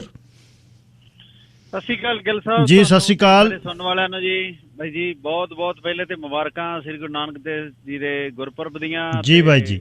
ਜਿੱਥੇ ਵੀ ਲੁਕਾਈ ਵਸਦੀ ਆਪਣੀ ਹੈ ਨਾ ਪੰਜਾਬੀ ਨਾਮ ਲੈਵਾ ਸੰਗਤ ਜਾਂ ਜਿੰਨੀ ਸਾਡੀ ਲੁਕਾਈ ਆ, ਕਿਉਂਕਿ ਉਹਨਾਂ ਨੇ ਤਾਂ ਰੱਖਿਆ ਹੀ ਨਹੀਂ ਉੱਚ ਨੀਚ, ਸਾਰੀ ਇਨਸਾਨੀਅਤ ਨੂੰ ਬਹੁਤ ਬਹੁਤ ਮੁਬਾਰਕਾਂ। ਤੇ ਸਾਨੂੰ ਜਿਵੇਂ ਭਾਈ ਸਾਹਿਬ ਕਹਿ ਗਏ ਉਹਨਾਂ ਦੇ ਪਹਿਰਾ ਵੀ ਦੇਣਾ ਚਾਹੀਦਾ ਜੀ, ਉਹਨਾਂ ਚੀਜ਼ਾਂ ਨੂੰ ਮਨਾਉਣਾ ਚਾਹੀਦਾ ਹੈ ਨਾ ਜੀ। ਤੇ ਬਹੁਤ ਬਾਕੀ ਜਿਹੜੀ ਗੱਲ ਤੁਸੀਂ ਆਪਣੀ ਹੈਗੀ ਕਿਰਤੀ ਕਿਸਾਨ ਜਿਹੜੇ ਸੀਗੇ ਸਾਡੇ ਭਰਾ ਬੈਠੇ ਸੀਗੇ ਜਾਂ ਸਾਡੀਆਂ ਮਾਵਾਂ ਭੈਣਾਂ ਬੱਚੇ ਬਜ਼ੁਰਗ, ਉਹਨਾਂ ਨੂੰ ਬਹੁਤ ਬਹੁਤ ਸਲੂਟ ਜੀ। ਜਿਹੜੇ ਚਲੇ ਗਏ ਆ ਇਸ ਦੁਨੀਆ ਤੋਂ ਅਲਵਿਦਾ ਕਹਿ ਗਏ, ਉਹਨਾਂ ਨੂੰ ਸ਼ਰਧਾਂਜਲੀ। ਤੇ ਬਾਕੀ ਸਾਨੂੰ ਨਾ ਜੀ ਜਿਹੜਾ ਹੈਗਾ ਕੇਂਦਰ ਸਰਕਾਰ ਨੇ ਵੀ ਜੋ ਕੀਤਾ, ਦੇਰ ਆਏ ਦਰੁਸਤ ਆਏ, ਉਹਨਾਂ ਨੇ ਵੀ ਚਲੋ ਵਧੀਆ ਕੀਤਾ। ਤੇ ਸਾਨੂੰ ਮਤਲਬ ਹੁਣ ਕੀ ਹੈ, ਜ਼ਿਆਦਾ ਨਾ ਨੁਕਤਾਚੀਨੀ ਕਰਨੀ ਨਹੀਂ ਬਣਦੀ ਗੀ। ਬਾਕੀ ਇੱਕ ਮੇਰੀ ਬੇਨਤੀ ਹੋਰ ਆ ਜੀ, ਸਾਡੇ ਨਾ ਬਹੁਤ ਸਾਰੇ ਵੀ ਕਾਲ ਦਾ ਕਈ ਵਾਰੀ ਟਾਈਮ ਵੀ ਨਹੀਂ ਮਿਲਦਾ ਕਿ ਇੱਥੇ ਬਾਈ ਜੀ, ਤੇ ਦੂਜੀ ਗੱਲ ਹੁੰਦੀ ਬਿਜ਼ੀ ਹੁੰਦਾ ਨਾ ਕੰਮ, ਤੇ ਉਹਦੇ ਲਈ ਮੈਂ ਸੋਚਦਾ ਹੈਗਾ ਕਿ ਸਾਰੇ ਨਾ ਅਸੀਂ ਆਪਸ ਵਿੱਚ ਜ਼ਿਆਦਾ ਲੱਤਾਂ ਖਿੱਚਦੇ ਸਾਡੇ ਬੰਦੇ। ਮੈਂ ਸੁਣਦਾ ਤੁਹਾਡੇ ਕਈ ਵਾਰੀ ਦੂਜੇ ਪ੍ਰੋਗਰਾਮ ਵੀ ਸੁਣਦਾ ਹੁੰਦਾ, ਸਾਡੇ ਇੱਥੇ ਨਾ ਬੰਦੇ 3-4 ਹੀ ਹੈਗੇ ਮੈਂ ਦੇਖਿਆ। ਮੇਰੇ ਵਰਗਿਆਂ ਨੂੰ ਬਲਾਕ ਦਾ ਪਤਾ ਨਹੀਂ ਹੈਗਾ, ਸਾਡੇ ਬਲਾਕ ਲੈਵਲ ਤੇ ਕੌਣ ਬੰਦਾ ਹੈਗਾ। ਸਾਡੇ ਖੇਤੀਬਾੜੀ ਨਾਲ ਗੱਲਾਂ WTA ਦੀਆਂ ਦੂਜੀਆਂ ਤੀਜੀਆਂ, ਸਾਨੂੰ ਇਸ ਤਰ੍ਹਾਂ ਦੀਆਂ ਗੱਲਾਂ ਨਹੀਂ ਕਰਨੀਆਂ ਚਾਹੀਦੀਆਂ। ਤੇ ਬਾਕੀ ਜਿਹੜੀ ਗੱਲ ਹੈਗੀ ਹੈ ਜੀ, ਕਿਸਾਨ ਯੂਨੀਅਨ ਨੇ ਸਾਰਿਆਂ ਨੇ ਮੇਰੇ ਖਿਆਲ ਸੁਣਿਆ ਹੋਊਗਾ, ਜਾਂ ਕਈਆਂ ਨਹੀਂ ਸੁਣਿਆ, ਜਿਹੜੇ ਕੋਈ ਭੈਣ ਭਰਾ ਗੱਲਾਂ ਕਰ ਰਹੇ ਹੁਣ ਆ ਕੇ ਦੱਸ ਕੇ ਗਏ। ਉਹਨਾਂ ਨੇ ਕਿਹਾ ਜੀ ਜਿੰਨਾ ਚਿਰ ਸਾਨੂੰ ਲਿਖਤੀ ਜਾਂ ਕੋਈ ਗੱਲਬਾਤ ਨਹੀਂ ਕਰਦੇ ਗਏ, ਉਹ ਕਿਤੇ ਉੱਠ ਨਹੀਂ ਰਹੇ, ਕੋਈ ਗੱਲਬਾਤ ਨਹੀਂ ਹੈਗੀ। ਮੈਂ ਕੋਕਰੀ ਸਾਹਿਬ ਨਾਲ ਮੇਰੀ ਗੱਲ ਹੋਈ ਸੀਗੀ, ਸੁਖਦੇਵ ਕੋਕਰੀ, ਤੜਕੇ ਰੇਡੀਓ ਦੂਜੇ ਤੇ ਆਏ ਸੀ ਕਿਤੇ, ਮੈਂ ਉਹਨਾਂ ਨਾਲ ਬਾਅਦ ਚ ਪਰਸਨਲ ਤੌਰ ਤੇ ਗੱਲ ਕੀਤੀ। ਇੱਕ ਉਹਨਾਂ ਨੂੰ ਮੈਂ ਵੀ ਮੁੱਦਾ ਉਠਾਇਆ ਸੀ, ਕਿਸੇ ਨੇ ਇੱਥੇ ਵੀ ਕੀਤਾ, ਫਿਰ ਮੈਂ ਉਹਨਾਂ ਨੂੰ ਕਿਹਾ ਵੀ ਕਿ ਜਿਹੜੇ NRI ਸੀ ਇੱਥੇ ਭਰਾ ਬੈਠੇ ਆ, ਭੈਣਾਂ ਬੈਠੀਆਂ ਸਾਡੀਆਂ, ਕਿਉਂਕਿ ਜਿੱਥੇ ਕੋਈ ਲੋਕ ਬੈਠੇ ਆ, ਜਿਵੇਂ ਥਿੰਦ ਸਾਹਿਬ ਸੀਗਾ, ਹੋਰ ਵੀ ਜਿੱਥੇ ਲੋਕਾਂ ਨੇ ਰੋਟੀ ਪਾਣੀ ਦਾ ਹਰ ਇੱਕ ਦਾ ਬੰਦੋਬਸਤ ਕੀਤਾ, ਮੈਂ ਉਹਨਾਂ ਨੂੰ ਕਿਹਾ ਜੀ ਤੁਸੀਂ ਇੱਕ ਇਹ ਚੀਜ਼ ਜ਼ਰੂਰ ਮੁੱਦਾ ਵਿੱਚ ਰੱਖਿਓ, ਕਿਉਂਕਿ ਜਿਵੇਂ ਧਾਲੀਵਾਲ ਸਾਹਿਬ ਨੂੰ ਵਾਪਸ ਕੀਤਾ ਉੱਥੋਂ, ਇਹ ਚੀਜ਼ਾਂ ਜਿਹੜੀਆਂ ਹੈਗੀਆਂ ਸਾਨੂੰ ਜਿਹੜੀਆਂ ਦੁਖਦਾ ਮਤਲਬ ਤੰਗ ਪਰੇਸ਼ਾਨ ਕਰਨ ਵਾਲੀਆਂ ਚੀਜ਼ਾਂ, ਇਹਨਾਂ ਚੀਜ਼ਾਂ ਨੂੰ ਵਿੱਚ ਨਾਲ ਮੁੱਦੇ ਨੂੰ ਜ਼ਰੂਰ ਰੱਖੋ। ਤੇ ਬਾਕੀ ਸਾਨੂੰ ਜਿਹਦੇ ਨਾਲ ਬੁਰਾਈ ਦੇ ਨਾਲ ਜਾਂ ਨੁਕਤਾਚੀਨੀ ਦੇ ਨਾਲ ਸਾਨੂੰ ਸ਼ਲਾਘਾਯੋਗ ਵੀ ਕਰਨੀ ਬਣਦੀ। ਕਈ ਵਾਰੀ ਕੀ ਹੁੰਦਾ ਕਿ ਆਪਾਂ ਨੂੰ ਪਤਾ ਹੁੰਦਾ ਉਹਨਾਂ ਦੇ ਹੁਣ ਪਿੱਛੇ ਬੰਦੇ ਸਰਕਾਰਾਂ, ਤੁਸੀਂ ਬਾਈ ਜੀ ਸਾਰਾ ਕੁਝ ਦੇਖਿਆ ਹੈਗਾ, ਬਹੁਤ ਕੁਝ ਮਜਬੂਰੀਆਂ ਹੁੰਦੀਆਂ, ਕਈ ਵਾਰੀ ਕੋਈ ਚੀਜ਼ਾਂ ਆਉਂਦੀਆਂ, ਜੋ ਵੀ ਹੈ ਦੇਰ ਆਏ ਦਰੁਸਤ ਆਏ। ਬਹੁਤ ਬਹੁਤ ਧੰਨਵਾਦ ਹੈ ਸਭ ਦਾ ਜੀ। ਤੇ ਮੈਂ ਤਾਂ ਇੰਨੇ ਕਿ ਮੇਰੀ ਬੇਨਤੀ ਸੀਗੀ ਜੀ, ਤੇ ਸਾਰਿਆਂ ਨੂੰ ਵੀ ਹੈਗਾ ਕਿ ਸਾਨੂੰ ਆਪ ਨੂੰ ਆ ਕੇ ਮੈਂ ਆ ਕੇ ਇੱਥੇ ਕੋਈ ਚੀਜ਼ ਵਿੱਚ ਕਰਾਂ, ਜੇ ਮੈਨੂੰ ਨਹੀਂ ਚੀਜ਼ ਦਾ ਕਿਸੇ ਦਾ ਪਤਾ, ਮੈਂ ਉਸ ਚੀਜ਼ ਦੀ ਨੁਕਤਾਚੀਨੀ ਨਾ ਕਰਾਂ। ਤੇ ਸਾਡੇ ਉਹਨਾਂ ਨੇ ਜਿੰਨੇ ਵੀ ਸੰਘਰਸ਼ੀਲ ਯੋਧਿਆਂ ਨੇ ਕੰਮ ਕੀਤਾ ਹੈਗਾ, ਬੱਚਿਆਂ ਤੋਂ ਲੈ ਕੇ ਬਜ਼ੁਰਗਾਂ ਤੱਕ ਜਿੰਨੇ ਵੀ ਸੀ ਉਹਦੇ ਵਿੱਚ, ਸਾਰਿਆਂ ਦਾ ਬਹੁਤ ਬਹੁਤ ਦਿਲੋਂ ਧੰਨਵਾਦ। ਤੇ ਦੁਬਾਰਾ ਤੋਂ ਫਿਰ ਜੀ ਗੁਰਪੁਰਬ ਸਾਹਿਬ ਦੀਆਂ ਬਹੁਤ ਮੁਬਾਰਕਾਂ। ਧੰਨਵਾਦ ਬਾਈ ਜੀ। ਟਾਈਮ ਦੇ ਹਰਮੇਲ ਸਿੰਘ ਧਾਲੀਵਾਲ ਗੱਲਬਾਤ ਕਰ ਰਹੇ ਸੀ ਵਿਨੀਪੈਗ ਤੋਂ। ਤੇ ਪ੍ਰੋਗਰਾਮ ਤੁਹਾਡੇ ਤੱਕ ਗਗਨ ਸਿੰਘ ਪਹੁੰਚਾਉਂਦੇ ਨੇ ਜੀ। 604-349-1313 ਡਾਲਰਾਂ ਦਾ ਵਧੀਆ ਰੇਟ, ਰੁਪਈਆਂ ਦੇ ਡਾਲਰ। ਦਾਅਵਾ ਤੇ ਵਾਅਦਾ ਪੱਕਾ, ਗੱਲ ਕਹਿਤੀ ਤੇ ਗੱਲ ਹੋ ਗਈ। ਡਾਲਰ ਦੇ ਦਿਓ, ਰੁਪਈਏ ਲੈ ਲਿਓ, ਰੁਪਈਏ ਬਾਫਰ ਹੋ ਗਏ ਤਾਂ ਡਾਲਰ ਲੈ ਲਿਓ ਬਸ। 604-349-1313। ਸਰ ਚਰਨ ਸਿੰਘ ਔਲਖ ਜੀ, ਲਾਈਨ ਨੰਬਰ 5। ਹੈਲੋ ਜੀ ਸਰ ਗਿੱਲ ਸਾਹਿਬ, ਸਤਿ ਸ਼੍ਰੀ ਅਕਾਲ ਜੀ। ਸਤਿ ਸ਼੍ਰੀ ਅਕਾਲ ਜੀ। ਵੇਖੋ ਜੀ, ਥੋੜਾ ਜਿਹਾ ਮੈਂ ਡਿਸਐਗਰੀ ਕਰਦਾ ਵਾਂ ਜਿਹੜੇ ਕਮੈਂਟਸ ਦਿੱਤੇ ਆ ਤੁਸੀਂ ਵੀ। ਕਿਹੜੀ ਗੱਲੋਂ ਧੰਨਵਾਦ ਕਰਨਾ ਚਾਹੀਦਾ ਵਾ? 600 ਤੋਂ ਉੱਤੇ ਕਿਸਾਨ ਸ਼ਹੀਦ ਹੋ ਚੁੱਕਾ ਵਾ, ਸਾਲ ਪਾਰ ਹੋ ਗਿਆ, ਟੈਂਟਾਂ ਦੇ ਵਿੱਚ ਬੀਬੀਆਂ ਮਾਤਾ ਭੈਣਾਂ ਉੱਥੇ ਆਪਣੇ ਲੱਕ ਰਗੜਦੀਆਂ ਉੱਤੇ ਪੱਕੇ ਥਾਂ ਦੇ ਉੱਤੇ।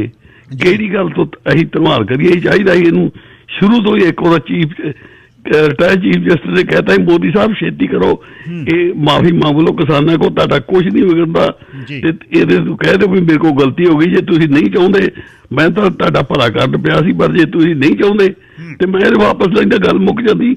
ਹੁਣ ਇਸ ਵੇਲੇ ਪਤਾ ਨਹੀਂ ਕਿੰਨਾ ਕੁ ਮਾਲੀ ਨੁਕਸਾਨ ਹੋਇਆ, ਕਿੰਨੇ ਕੁ ਸ਼ਹੀਦੀਆਂ ਪਾਈਆਂ ਗਈਆਂ। ਆ ਪਿੱਛੇ ਜੇ 2 ਹਫ਼ਤੇ ਹੋਏ, ਉਦੋਂ ਕਿਸਾਨ ਦੇ ਵਜ਼ੀਰ ਦੇ ਮੁੰਡੇ ਦੇ ਗੋਲੀਆਂ ਮਾਰ ਦਿੱਤੇ, ਮੁੜ ਕੇ ਬੀਬੀਆਂ ਉੱਥੇ ਫਰੀਦਕੋਟ ਦੀਆਂ ਸ਼ਹੀਦ ਹੋ ਗਈਆਂ। ਮੈਨੂੰ ਨਹੀਂ ਸਮਝ ਲੱਗਦੀ ਵੀ ਇਹਨਾਂ ਨੂੰ ਜਿਹੜੀ ਅਕਾਊਂਟੇਬਿਲਟੀ ਆ, ਉਹ ਐਡੀ ਵੱਡੀ ਇਹਨਾਂ ਗਲਤੀ ਕੀਤੀ ਆ, ਉਹ ਕੀ ਇਹਨਾਂ ਨੂੰ ਮਾਫ ਕਰ ਦਿੱਤਾ ਜਾਵੇ? ਬਿਲਕੁਲ ਨਹੀਂ, ਇਹਨਾਂ ਨੂੰ ਮਾਫ ਕਰਨਾ ਚਾਹੀਦਾ। ਇਹਨਾਂ ਨੂੰ ਉਸੇ ਤਰ੍ਹਾਂ ਇਹਨਾਂ ਦੀ ਪਾਰਟੀ ਦਾ ਬਾਈਕਾਟ ਰੱਖਣਾ ਚਾਹੀਦਾ, ਇਹਨਾਂ ਨੂੰ ਪਿੰਡਾਂ 'ਚੋਂ ਵੜ ਨਹੀਂ ਦੇਣਾ। ਠੀਕ ਹੈ ਜੀ ਔਲਖ ਸਾਹਿਬ, ਧੰਨਵਾਦ। ਮੇਰਾ ਤਾਂ ਕਹਿਣ ਦਾ ਮਤਲਬ ਇਹ ਸੀ ਵੀ ਜਦੋਂ ਨਹੀਂ ਸੀ ਮੰਨ ਰਹੇ, ਜਦ ਵੀ ਆਪਾਂ ਐਜ ਤੇ ਖੜੇ ਸੀ, ਹੁਣ ਉਹ ਮੰਨ ਗਏ ਤੇ ਫੇਰ ਵੀ ਅਸੀਂ ਐਜ ਤੇ ਖੜੇ ਹਾਂ। ਧੰਨਵਾਦ ਵਾਲੀ ਗੱਲ, ਜੇ ਤੁਸੀਂ 2 ਧਿਰਾਂ ਬੈਠੀਆਂ ਨੇ, ਇੱਕ ਧਿਰ ਮੰਨ ਗਈ ਉੱਠ ਕੇ ਬਈ ਲਓ ਜੀ ਮੈਂ ਗਲਤ ਹਾਂ ਤੇ ਮੈਂ ਬੈਕ ਫੁੱਟ ਤੇ ਆਉਣਾ ਤੇ ਮੈਂ ਇਸ ਨੂੰ ਵਾਪਸ ਲੈਣਾ। ਮੈਂ ਤਾਂ ਗੱਲ ਇਹ ਕਹਿ ਰਿਹਾ, ਜੇ ਸਾਡਾ ਜਦ ਵੀ ਵਤੀਰਾ ਇਹੀ ਹੈ ਬਈ ਨਾ ਤੂੰ ਪਹਿਲਾਂ ਨਹੀਂ ਮੰਨਿਆ, ਪਹਿਲਾਂ ਤਾਂ ਲੰਘ ਗਿਆ ਸਮਾਂ, 14 ਮਹੀਨੇ ਲੰਘ ਗਏ, ਉਹ ਤਾਂ ਮੈਂ ਮੰਨਦਾ ਨੁਕਸਾਨ ਹੋ ਗਏ, 650 ਪਰਿਵਾਰ ਰੁਲ ਗਿਆ, ਸ਼ਹੀਦ ਹੋ ਗਏ, ਉਹ ਤਾਂ ਗੱਲ ਪਾਸਟ ਲੰਘ ਗਈ ਹੁਣ। ਪਰ ਹੁਣ ਜਦ ਸਮਝੌਤੇ ਵਾਲੇ ਪਾਸੇ ਨੂੰ ਗੱਲ ਜਾਂਦੀ ਆ, ਫਿਰ ਹੁਣ ਕੀ ਕਰਨਾ ਚਾਹੀਦਾ? Sir Jagjit Singh Dosanjh, line number 6। ਹਾਂਜੀ ਸਰਦਾਰ ਹਰਜੀਤ ਸਿੰਘ ਜੀ, ਆਪਣੇ ਵਾਹਿਗੁਰੂ ਜੀ ਕਾ ਖਾਲਸਾ ਵਾਹਿਗੁਰੂ ਜੀ ਕੀ ਫਤਿਹ। ਵਾਹਿਗੁਰੂ ਜੀ ਕਾ ਖਾਲਸਾ ਵਾਹਿਗੁਰੂ ਜੀ ਫਤਿਹ ਜੀ। ਹਾਂਜੀ, ਸ੍ਰੀ ਗੁਰੂ ਨਾਨਕ ਪਾਤਸ਼ਾਹ ਜੀ ਦੇ ਆਗਮਨ ਪੁਰਬ ਦੀਆਂ ਬਹੁਤ ਬਹੁਤ ਵਧਾਈਆਂ ਜੀ ਤੁਹਾਨੂੰ, ਤੁਹਾਡੇ ਪਰਿਵਾਰ ਨੂੰ, ਸਾਰੀ ਸਿੱਖ ਕੌਮ ਨੂੰ। ਜੀ ਬਾਈ ਜੀ ਤੁਹਾਨੂੰ। ਤੇ ਨਾਲ ਦੀ ਨਾਲ ਜਿਵੇਂ ਆਪ ਜੀ ਨੇ ਗੱਲ ਕੀਤੀ ਆ ਤੇ ਕੌਲਾਂ ਦੇ ਆਪੋ ਆਪਣੇ ਵਿਚਾਰ ਆ, ਜਿਹੜੇ ਸਾਡੇ ਪਾਤਸ਼ਾਹ ਜੀ ਨੇ ਇਹ ਗਾਡੀ ਮਾਰਗ ਸ਼ੁਰੂ ਕੀਤਾ, ਉਹਨਾਂ ਨੇ ਕਿਹਾ ਦਇਆ ਦੇਵਤਾ ਖਿਮਾ ਜਪ ਮਾਲੀ ਤੇ ਮਾਨਸ ਪ੍ਰਧਾਨ। ਤੇ ਗੱਲ ਇਹ ਆ ਵੀ ਜਿਹੜਾ ਲੇਖਾ ਜੋਖਾ ਉਹ ਤਾਂ ਹੁਣ ਉਹ ਕਰ ਲੈਣਾ, ਉੱਥੇ ਜਿਹੜੇ ਸਾਡੇ ਕਿਸਾਨ ਵੀਰ ਬੈਠੇ ਆ ਉਹਨੇ ਕਰ ਲੈਣਾ। ਪਰ ਗੱਲ ਜਿਹੜੀ ਆ ਵਾਕਈ ਆ, ਇਹ ਆਰ ਪਾਰ ਦੀ ਲੜਾਈ ਹੋ ਗਈ ਸੀਗੀ। ਹੁਣ ਆਪਾਂ 600 ਜਾਨਾਂ ਗਵਾ ਲਈਆਂ, ਇੱਥੇ 6000 ਵੀ ਗਵਾ ਹੋ ਸਕਦੀਆਂ ਸੀਗੀਆਂ। ਜਿਹੜੀ ਮੌਕੇ ਦੀ ਸਰਕਾਰ ਹੁੰਦੀ ਹੈ, ਜੋ ਹੈਂਡ ਕਰੇ, ਉਹ ਕਾਇਦੇ ਕਾਨੂੰਨ ਨਾਲ ਗੱਲ ਚੱਲਦੀ ਆ। ਤੇ ਇਹ ਇੱਕ ਬਹੁਤ ਪੋਜ਼ਿਟਿਵ ਗੱਲ ਹੋਈ ਆ, ਬਹੁਤ ਖੁਸ਼ੀ ਆ ਮੈਨੂੰ। ਜਦ ਰਾਤ ਬੇਟੀ ਨੇ ਲਿਆ ਕੇ ਨਾ, ਜਿਵੇਂ ਇੱਥੇ ਦੇ ਬੱਚੇ ਆਪਣੇ ਬਹੁਤ ਨਾ ਜੁੜੇ ਉੱਥੇ ਹੋਏ ਆ, ਤੇ ਦਿਖਾ ਲਿਆ ਨਾ, ਤੇ ਵੀਰ ਤਾਂ ਇੰਨੀ ਖੁਸ਼ੀ ਸੀ ਨਿਆਣਿਆਂ ਦੇ ਆਪਣੇ ਕਹਿ ਲਓ ਕਿ ਚਿਹਰੇ ਤੇ, ਇੱਕ ਬਹੁਤ ਪੋਜ਼ਿਟਿਵ ਗੱਲ ਹੋਈ ਆ। ਮੈਂ ਕਿਹਾ ਬਹੁਤ ਵੱਡੀ ਦਾ ਕ੍ਰਿਸ਼ਮਾ ਹੋ ਗਿਆ। ਜਿਹੜੀ ਆ ਵੀ ਆ ਟ੍ਰਿਬਿਊਨ ਜਿਹੜੀ ਆ ਮੇਜਰ ਮਤਲਬ ਉਹਨਾਂ ਨੇ ਦਿਖਾ ਲਿਆ ਮੈਨੂੰ, ਜਿਹੜਾ ਆਨਲਾਈਨ ਨਿਆਣੇ ਫੋਲੋ ਅਪ ਕਰਦੇ ਆ ਆਪਣੇ। ਸੋ ਐਨੀਵੇਜ਼, ਤੇ ਬਾਕੀ ਲਾਸਟ ਮੈਂ ਕਹਿਣਾ ਚਾਹੁੰਦਾ, ਜੋ ਆਹ ਮਹਾਮਾਰੀ ਦੇ ਦੌਰਾਨ ਤੁਸੀਂ ਇਸ ਚੈਨਲ ਤੇ ਬੈਠੇ ਆ, ਤੇ ਮਹਾਰਾਜ ਦਾ ਸ਼ੁਕਰ ਆ ਵਾਹਿਗੁਰੂ ਦਾ ਵੀ ਸਾਡੇ ਕੋਲ ਮੀਡੀਆ ਦਾ ਅਦਾਰਾ ਆ, ਤਾਂ ਗੁਰਦੁਆਰਾ ਸਾਹਿਬ ਨਾਲ ਰਲ ਕੇ ਤੁਸੀਂ ਜੋ ਇੱਕ ਕਾਰਜ ਕੀਤਾ। ਚਲੋ ਬਿਜੀ ਸੀਗੇ ਆਪਾਂ, ਵੀ ਕਾਲ ਕੂਲ ਨਹੀਂ ਕਰ ਹੋਈ। ਤੇ ਬਹੁਤ ਵਧਾਈ ਦੇ ਪਾਤਰ ਆ, ਇਸੇ ਤਰ੍ਹਾਂ ਡਟੇ ਰਹੋ, ਗੁਰੂ ਕਿਰਪਾ ਕਰੇ। ਵਾਹਿਗੁਰੂ ਜੀ ਕਾ ਖਾਲਸਾ ਵਾਹਿਗੁਰੂ ਜੀ ਕੀ ਫਤਿਹ ਜੀ। ਪਰਮ ਧਾਲੀਵਾਲ, ਲਾਈਨ ਨੰਬਰ 1। ਸਤਿ ਸ਼੍ਰੀ ਅਕਾਲ ਜੀ। ਸਤਿ ਸ਼੍ਰੀ ਅਕਾਲ ਜੀ ਸਾਰਿਆਂ ਨੂੰ। ਪਹਿਲਾਂ ਤਾਂ ਗੁਰੂ ਨਾਨਕ ਦੇਵ ਜੀ ਦੇ ਜਨਮ ਦਿਨ ਤੇ ਬਹੁਤ ਬਹੁਤ ਸਟੇਸ਼ਨ ਦੇ ਸਾਰੇ ਸਟਾਫ ਨੂੰ ਜੀ। ਤੇ ਮੈਂ ਤਾਂ ਇਹੀ ਕਹਿਣਾ ਚਾਹੁੰਦਾ ਵੀ ਅੱਜ ਜੇ ਗੁਰੂ ਨਾਨਕ ਦੇਵ ਜੀ ਦਾ ਆਪਾਂ ਬਰਥਡੇ ਜਨਮ ਦਿਨ ਅਸਲ 'ਚ ਮਨਾਉਣਾ ਨਾ, ਤਾਂ ਫਿਰ ਪਟਾਕੇ ਨਾ ਚਲਾਇਓ ਅੱਜ, ਕਿਉਂਕਿ ਸਾਡਾ ਗੁਰੂ ਸਾਹਿਬ ਕਹਿ ਕੇ ਗਿਆ ਪਵਨ ਗੁਰੂ ਪਾਣੀ ਪਿਤਾ ਮਾਤਾ ਧਰਤ ਮਹੱਤ। ਤਾਂ ਆਪਾਂ ਕੁਦਰਤ ਨੂੰ ਬਚਾਉਣ ਵੱਲ ਲੱਗੀਏ। ਬਾਕੀ ਮੈਂ NRI ਸਾਰਿਆਂ ਨੂੰ ਬੇਨਤੀ ਕਰਨਾ ਚਾਹੁੰਦਾ ਵੀ ਅੱਜ ਗੁਰੂ ਨਾਨਕ ਦੇਵ ਜੀ ਦਾ ਬਰਥਡੇ ਆ। ਹਰ ਇੱਕ NRI ਜੇ 10-10 ਦਰਖਤ ਵੀ ਆਪਣੇ ਪਿੰਡ ਦੇ ਵਿੱਚ ਲਾਉਣਾ ਸ਼ੁਰੂ ਕਰ ਦੇਵੇ ਨਾ, ਆਪਣੇ ਤੌਰ ਤੇ ਜੇ ਮਿਲ ਕੇ ਲਾਉਣ ਤਾਂ ਬਾਹਲੀ ਵਧੀਆ ਗੱਲ ਆ। ਤਾਂ ਨੁਹਾਰ ਆਪਾਂ ਬਦਲ ਸਕਦੇ ਹਾਂ ਪੰਜਾਬ ਦੀ। ਤੇ ਕੁਦਰਤ ਜਿੰਨੀਆਂ ਜਾਨਵਰ ਚਿੜੀਆਂ ਕਈ ਚਲੇ ਗਏ ਨੇ ਛੱਡ ਕੇ ਨਾ, ਉਹ ਵਾਪਸ ਮੁੜ ਕੇ ਆ ਜਾਣਗੇ। ਬਸ ਮੈਂ ਤਾਂ ਇਹੀ। ਧੰਨਵਾਦ ਜੀ। ਧੰਨਵਾਦ। ਗੁਰੂ ਨਾਨਕ ਪਾਤਸ਼ਾਹ ਦਾ ਪ੍ਰਕਾਸ਼ ਪੁਰਬ ਹੈ, ਸਾਡਾ ਗੁਰਪੁਰਬ ਹੈ। ਗੁਰੂ ਨਾਨਕ ਪਾਤਸ਼ਾਹ ਦਾ ਪ੍ਰਕਾਸ਼ ਪੁਰਬ, ਉਹਨਾਂ ਦਾ ਆਗਮਨ ਦਿਵਸ, ਜਨਮ ਦਿਨ ਤੇ ਬਰਥਡੇ ਆਪਣੇ ਨੇ। ਸਰ ਰਜਿੰਦਰ ਸਿੰਘ ਪੰਧੇਰ ਜੀ, ਲਾਈਨ ਨੰਬਰ 2। ਹਾਂਜੀ, ਗੁਰਫਤਿਹ ਹਰਜੀਤ ਸਿੰਘ ਜੀ। ਜੀ ਪੰਧੇਰ ਸਾਹਿਬ। ਸਭ ਤੋਂ ਪਹਿਲਾਂ ਤਾਂ ਗੁਰੂ ਪਾਤਸ਼ਾਹ ਗੁਰੂ ਨਾਨਕ ਪਾਤਸ਼ਾਹ ਜੀ ਦੇ ਆਗਮਨ ਗੁਰਪੁਰਬ ਦੀਆਂ ਸਭ ਸੰਸਾਰ ਨੂੰ ਲੱਖ ਲੱਖ ਵਧਾਈਆਂ ਜੀ। ਵਧਾਈਆਂ ਬਹੁਤ ਬਹੁਤ। ਤੇ ਗੁਰੂ ਮਹਾਰਾਜ ਸਰਬੱਤ ਦਾ ਭਲਾ ਹੋਵੇ ਸਾਰੇ ਜੱਗ ਤੇ। ਤੇ ਦੂਸਰਾ ਜਿਹੜਾ ਕਿਸਾਨਾਂ ਦਾ ਉਹਨਾਂ ਨੇ ਮੰਨਿਆ ਵੀ ਦੇਰ ਆਏ ਦਰੁਸਤ ਆਏ, ਮੰਨ ਲਿਆ। ਤੇ ਹੁਣ ਜਿਹੜਾ ਕਿਸਾਨਾਂ ਨੇ ਫੈਸਲਾ ਕੀਤਾ ਵੀ ਅਸੀਂ ਬਾਜ ਕਰਾਂਗੇ, ਸਾਰਾ ਕੁਝ ਪਾਰਲੀਮੈਂਟ ਦੇ ਵਿੱਚ ਪਾਸ ਹੋਵੇ, ਤੇ MSP ਬਿਜਲੀ ਵਾਲਾ ਤੇ ਪਰਾਲੀ ਵਾਲਾ ਸਾਰਾ ਕੁਝ, ਇਹ ਆਪਾਂ ਨੂੰ ਆਪਾਂ ਉਹਨਾਂ ਨੇ ਜੋ ਫੈਸਲਾ ਕੀਤਾ ਆਪਾਂ ਉਹਨਾਂ ਨੂੰ ਮੰਨੀਏ। ਤੇ ਔਰ ਬੜੇ ਉਹਨਾਂ ਨੇ ਬਾਜ ਅੱਖ ਰੱਖੀ ਹੋਈ ਆ ਜੀ। ਔਰ ਜੋ ਸੰਘਰਸ਼ ਚੱਲਿਆ ਉਹ ਉਹਨਾਂ ਦਾ ਸਲੂਟ ਹੈ ਜੀ। ਔਰ ਜੋ ਚਲੇ ਗਏ ਉਹਨਾਂ ਦੀ ਆਤਮਾ ਲਈ ਸ਼ਰਧਾਂਜਲੀ ਜੀ। ਤੇ ਬਾਕੀ ਰਹੀ ਪੰਜਾਬੀ ਮਾਂ ਬੋਲੀ ਦੀ ਗੱਲ, ਜਿਹੜੀ ਤੁਸੀਂ ਹਮੇਸ਼ਾ ਪ੍ਰਮੋਟ ਕਰਦੇ ਹੋ ਜੀ, ਉਹ ਜੋ ਪੰਜਾਬ ਸਰਕਾਰ ਨੇ ਹੁਣ ਕੀਤਾ ਜੀ, ਉਹਦੇ ਵਾਸਤੇ ਮੈਂ ਵੀ ਚੰਨੀ ਉਹਨਾਂ ਨੂੰ, ਮੁੱਖ ਮੰਤਰੀ ਨੂੰ ਤੇ ਪ੍ਰਗਟ ਸਿੰਘ ਉਹਨਾਂ ਨੂੰ, ਮੈਂ ਦੋਨਾਂ ਨੂੰ ਸੈਪਰੇਟ ਚਿੱਠੀਆਂ ਵੀ ਲਿਖੀਆਂ ਤੇ ਕਿਹਾ ਉਹਨਾਂ ਨੂੰ ਵੀ ਤੁਸੀਂ ਕੀਤਾ ਇਹ, ਪਰ ਜੇ ਜਿਹੜੇ ਜੁਰਮਾਨੇ ਨੇ ਪ੍ਰਾਈਵੇਟ ਸਕੂਲਾਂ ਦੀਆਂ ਵੱਡੀਆਂ ਦੁਕਾਨਾਂ ਨੇ ਜਿਹੜੀਆਂ, ਅਸੀਂ ਉਹਨੂੰ ਦੁਕਾਨਾਂ ਕਹਿੰਦੇ ਹੁੰਦੇ ਆ ਕਿਉਂਕਿ ਉਹ ਟਾਈਆਂ ਵਾਲੇ ਸਕੂਲ ਵਗੈਰਾ ਜਿਹੜੇ ਹੈਗੇ ਆ, ਬਰਾਂਡਿਆਂ 'ਚ ਪੰਜਾਬੀ ਬੋਲਣ ਤੇ ਜੁਰਮਾਨੇ ਲਾਉਂਦੇ ਸੀ, ਉਹਦੇ ਤੇ ਬਾਜ ਅੱਖ ਰੱਖੋ, ਜੁਰਮਾਨੇ ਦੁੱਗਣੇ ਕਰੋ। ਔਰ ਹੁਣ ਇਸ ਦਾ ਟੈਸਟ ਇਹ ਹੈਗਾ ਕਿ ਤੁਸੀਂ ਇਹਨੂੰ ਇੰਪਲੀਮੈਂਟ ਕਿਵੇਂ ਕਰਦੇ ਹੋ। ਬਿਲਕੁਲ ਠੀਕ ਹੈ ਅਫਸਰ, ਤੇ ਤੁਸੀਂ ਰਲ ਕੇ ਇਸ ਤੇ ਕਰੋ। ਔਰ ਸ਼ਾਬਾਸ਼, ਹੁਣ ਤੱਕ ਨਹੀਂ ਕੀਤਾ ਇਹਨੂੰ। ਲక్ష్మణ ਸਿੰਘ ਗਿੱਲ ਦਾ ਉਸਨੂੰ ਸਿਹਰਾ ਜਾਂਦਾ, ਉਹਦੀ ਲੈਗੇਸੀ ਆ ਇਹ, ਬਾਕੀਆਂ ਨੇ ਵਿਚਾਲੇ ਕੁਝ ਨਹੀਂ ਕੀਤਾ, ਤੇ ਤੁਸੀਂ ਕਰੋ। ਧੰਨਵਾਦ ਜੀ ਪੰਧੇਰ ਸਾਹਿਬ। ਥੋੜਾ ਜਿਹਾ ਸਮਾਂ ਮੇਰੇ ਕੋਲ ਘੱਟ ਹੈ ਜੀ। ਸ਼ਾਹ Kashmir Singh, line number 3। Kashmir Singh ji. Sir Harpreet Singh line number 4। ਹਾਂਜੀ ਸਤਿ ਸ਼੍ਰੀ ਅਕਾਲ ਗੱਲ ਸਾਹਿਬ। ਸਤਿ ਸ਼੍ਰੀ ਅਕਾਲ ਵੀਰ ਜੀ। ਹਾਂਜੀ ਥੈਂਕ ਯੂ ਪਹਿਲਾਂ ਤਾਂ ਗਵਰਨਮੈਂਟ ਦਾ ਵੀ ਤੇ ਕਿਸਾਨ ਭਰਾਵਾਂ ਦਾ ਵੀ ਬਹੁਤ ਵਧੀਆ ਹੋਇਆ। ਬਾਕੀ ਭਾਈ ਜੀ ਗੱਲ ਅਗਲੀ ਇਹ ਕਰਨੀ ਸੀ ਵੀ ਹੁਣ ਕਿਸਾਨ ਇਸੇ ਤਰ੍ਹਾਂ ਹੀ ਇਕਜੁੱਟ ਰਹਿਣ, ਕਿਉਂਕਿ ਹੁਣ ਕੁਛ ਤਾਂ ਆਗੂ ਵੀ ਟਿਕਟਾਂ ਦੇ ਚਾਹਵਾਨ ਤੇ ਕੁਛ ਪਾਰਟੀਆਂ ਨੇ ਵੀ ਇਹਨਾਂ ਨੂੰ ਖਿੱਚਣਾ, ਤੇ ਉਦੋਂ ਨਾ ਇਹ ਇੱਕ ਦੂਸਰੇ ਦੀਆਂ ਕਮੀਆਂ ਖਾਮੀਆਂ ਦੱਸ ਕੇ ਇਹ ਆਪਦੀ ਏਕਤਾ ਨੂੰ ਖਰਾਬ ਕਰਨ। ਅੱਗੇ ਤੋਂ ਸਮਝਦਾਰੀ ਨਾਲ ਕੰਮ ਲੈਣ ਜਿਵੇਂ ਹੁਣ ਲਿਆ ਜੀ। Thank you. ਧੰਨਵਾਦ ਜੀ। Tegvir Sahdev Dominion Lending 6045001996 1.19% variable rate ਨੇ। Residential commercial construction mortgage Tegvir Sahdev Dominion Lending 6045001996। Charan Aujla ਜੀ ਲਾਈਨ ਨੰਬਰ 5। ਸਤਿ ਸ੍ਰੀ ਅਕਾਲ ਗਿਲ ਸਾਹਿਬ ਸਤਿ ਜੀ। ਸ਼੍ਰੀ ਅਕਾਲ ਜੀ ਔਜਲਾ ਸਾਹਿਬ। ਸਾਰੇ ਸਰੋਤਿਆਂ ਨੂੰ ਗੁਰੂ ਨਾਨਕ ਦੇਵ ਜੀ ਦੇ ਗੁਰਪੁਰਬ ਦੀਆਂ ਬਹੁਤ ਬਹੁਤ ਵਧਾਈਆਂ ਜੀ। ਲੱਖ ਲੱਖ ਵਧਾਈਆਂ ਵੀ ਵਧਾਈਆਂ। ਸਰਬੱਤ ਦਾ ਭਲਾ ਮੰਗਦੇ ਆ ਜੀ। ਬਾਕੀ ਇਹ ਹੈ ਜੀ, ਜੇ ਗੌਰਮੈਂਟ ਮੰਨ ਗਈ ਆ ਉਹਦਾ ਜ਼ਰੂਰ ਧੰਨਵਾਦ ਕਰਨਾ ਚਾਹੀਦਾ ਆ। ਇਹ ਨਹੀਂ ਜੇ ਉਹ ਨਾ ਮੰਨਦੇ ਤੇ ਫੇਰ ਕੀ ਉਹਨਾਂ ਦੀ ਲੱਤ ਤੋੜ ਲੈਂਦੇ, ਹੋਰ ਫੇਰ 2 ਸਾਲ ਹੋਰ ਅਜੇ ਲੜ ਕੇ ਰਹਿੰਦੇ। ਇਹ ਫਿਰ ਉਹਨਾਂ ਦਾ ਥੈਂਕ ਯੂ ਕਰਨਾ ਬਣਦਾ ਆ ਜੀ। ਜਿਹੜੇ ਚਲੇ ਗਏ ਆ ਚਲੋ ਚਲੇ ਗਏ, ਹੋਰ ਨਾ ਜਾਣ। ਉਹਨਾਂ ਨੂੰ ਸ਼ਰਧਾਂਜਲੀ ਭੇਟ ਕਰਦੇ ਆ ਜਿਹੜੇ ਗਏ ਆ। ਥੈਂਕ ਯੂ ਜੀ। ਧੰਨਵਾਦ ਔਜਲਾ ਜੀ, ਧੰਨਵਾਦ। ਤੇ ਪ੍ਰੋਗਰਾਮ ਤੁਹਾਡੇ ਤੱਕ ਸਟਨ ਵੈਸਟ ਕੋਸਟ ਰਿਐਲਿਟੀ ਦੇ ਸੰਦੀਪ ਸਿੰਘ ਗਰੇਵਾਲ ਪਹੁੰਚਾਉਂਦੇ ਨੇ। ਐਬਸਫੋਰਡ ਦੇ ਵਿੱਚ ਮਸ਼ਹੂਰ ਰੀਅਲਟਰ ਨੇ। ਐਬਸਫੋਰਡ ਦੇ ਬਾਰੇ, ਐਬਸਫੋਰਡ ਦੀ ਮਾਰਕੀਟ ਦੇ ਬਾਰੇ ਬਹੁਤ ਚੰਗੀ ਤਰ੍ਹਾਂ ਜਾਣਦੇ ਨੇ। ਹਾਰਨ ਸਟਰੀਟ ਰੋਟਰੀ ਸਟੇਡੀਅਮ ਦੇ ਨਾਲ ਉਹਨਾਂ ਵੱਲੋਂ ਇੱਕ ਘਰ ਵਿਕਣ 'ਤੇ ਆਇਆ। ਉਹਨਾਂ ਕੋਲ 3 ਸਟੋਰੀ ਘਰ ਹੈ ਅਤੇ ਉਸ ਦੇ ਬਾਰੇ 604 807 80 60 'ਤੇ ਤੁਸੀਂ ਗੱਲਬਾਤ ਕਰ ਸਕਦੇ ਹੋ। 8 ਸਾਲ ਪੁਰਾਣਾ ਹੈ, 5200 ਸਕੁਅਰ ਫੁੱਟ ਹੈ। 6048078060 ਅਤੇ 19.5 ਲੱਖ ਉਸ ਦੀ ਕੀਮਤ ਹੈ। 604 807 80 60 ਸੰਦੀਪ ਸਿੰਘ ਗਰੇਵਾਲ। ਸਰ ਹਰਪਾਲ ਸਿੰਘ ਕੰਗ ਜੀ ਲਾਈਨ ਨੰਬਰ 6। ਗਿਲ ਸਾਹਿਬ ਗੁਰੂ ਦੇ ਪ੍ਰਕਾਸ਼ ਪੁਰਬ ਦੀਆਂ ਬਹੁਤ ਬਹੁਤ ਵਧਾਈਆਂ ਜੀ। ਤੁਹਾਨੂੰ ਵੀ। ਤੇ ਨਾਲ ਹੀ ਮੈਂ ਕਹਿਣਾ ਚਾਹੁੰਦਾ ਵੀ ਬਹੁਤ ਸੋਹਣਾ ਹੋ ਗਿਆ ਜੀ। ਪਰ ਜੇ ਕਿਤੇ ਪਹਿਲਾਂ ਹੋ ਜਾਂਦਾ, ਪਰ ਬਾਬੇ ਦੇ ਪੁਰਬ ਨੂੰ ਕੀ ਕਹਿੰਦੇ ਹੁੰਦੇ ਗੌਰਮੈਂਟ ਕੈਸ਼ ਕਰ ਗਈ ਜੀ। ਧੰਨਵਾਦ ਇਹਨਾਂ ਨਾਲ ਹੀ ਜਿਹੜੇ ਆਪਣੇ ਤੋਂ ਵਿਛੜ ਗਏ ਇਸ ਸੰਘਰਸ਼ ਦੇ ਵਿੱਚ ਉਹਨਾਂ ਦੇ ਪਰਿਵਾਰਾਂ ਨੂੰ ਸਾਂਭੀਏ, ਪੰਜਾਬੀ ਦਾ ਹੁੱਕਾ ਦਈਏ ਜਿੱਦਾਂ ਭਾਈ ਸਾਹਿਬ ਕਹਿ ਕੇ ਗਏ ਆ। ਤੇ ਇਹ ਗੌਰਮੈਂਟ ਨੂੰ ਇਹ ਪਤਾ ਲੱਗ ਗਿਆ ਤੇ ਪੰਜਾਬ ਨੂੰ ਜਿੰਨੀਆਂ ਮਰਜ਼ੀ ਹੁਣ ਸਰਹੱਦਾਂ ਗਾਂਹ ਨੂੰ ਗਾਂਹ ਕਰੀ ਜਾਣ, ਪਰ ਪੰਜਾਬ ਹੈ ਜਿਹੜਾ ਵਰਲਡ 'ਚ ਫੈਲ ਚੁੱਕਾ। ਇਹਨਾਂ ਪੰਗਾ ਨਾ ਲਈਏ ਤੇ ਚੰਗੀ ਗੱਲ ਹੈ। ਗੌਰਮੈਂਟ ਭੜਸ ਗਈ ਆ। ਏਦਾਂ ਇਕਜੁੱਟ ਦਾ ਆਪਾਂ ਹੁੱਕਾ ਦਈਏ, ਪੰਜਾਬੀ ਨੂੰ, ਪੰਜਾਬੀ ਦੇ ਸਕੂਲਾਂ ਨੂੰ, ਆਪਣੇ ਪਿੰਡਾਂ ਦੇ ਸਕੂਲਾਂ ਨੂੰ ਪ੍ਰਫੁੱਲਤ ਕਰੀਏ ਤਾਂ ਕਿ ਆਪਣੀ ਆਉਣ ਵਾਲੀ ਪੀੜ੍ਹੀ ਏਦਾਂ ਆਪਣਾ ਪ੍ਰੋਗਰੈਸ ਕਰਦੀ ਰਹੇ। ਧੰਨਵਾਦ ਜੀ, ਤੁਹਾਡਾ ਸ਼ੋਅ ਬਹੁਤ ਸੋਹਣਾ। ਧੰਨਵਾਦ ਜੀ ਕੰਗ ਸਾਹਿਬ। ਵੈਨ ਟਰਾਂਸਫਰੇਟ ਲਿਮਟਿਡ ਵਾਲਿਆਂ ਨੂੰ ਡਰਾਈਵ ਵੈਨ ਜਿਹੜਾ ਬਹੁਤ ਹਲਕੇ ਲੋਡ ਨੇ ਉਹਦੇ ਲਈ ਓਨਰ ਆਪਰੇਟਰ ਡਰਾਈਵਰ ਚਾਹੀਦੇ ਨੇ। ਓਨਰ ਆਪਰੇਟਰਾਂ ਨੂੰ $1.05 ਤੇ $1.10 ਕੱਲਿਆਂ ਤੇ ਟੀਮ ਨੂੰ। ਇਸ ਤਰ੍ਹਾਂ ਡਰਾਈਵਰਾਂ ਨੂੰ 55 ਸੈਂਟ ਤੇ 65 cent safety bonus.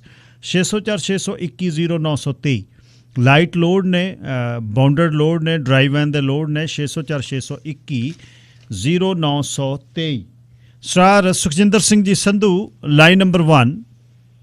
Sat Sri ਅਕਾਲ ਗਿਲ ਸਾਹਿਬ, ਬਹੁਤ ਬਹੁਤ ਮੁਬਾਰਕਾਂ ਤੁਹਾਨੂੰ ਜੀ। ਸਾਰੇ ਸੰਸਾਰ ਨੂੰ ਮੁਬਾਰਕਾਂ ਗੁਰਪੁਰਬ ਦੀਆਂ ਜੀ।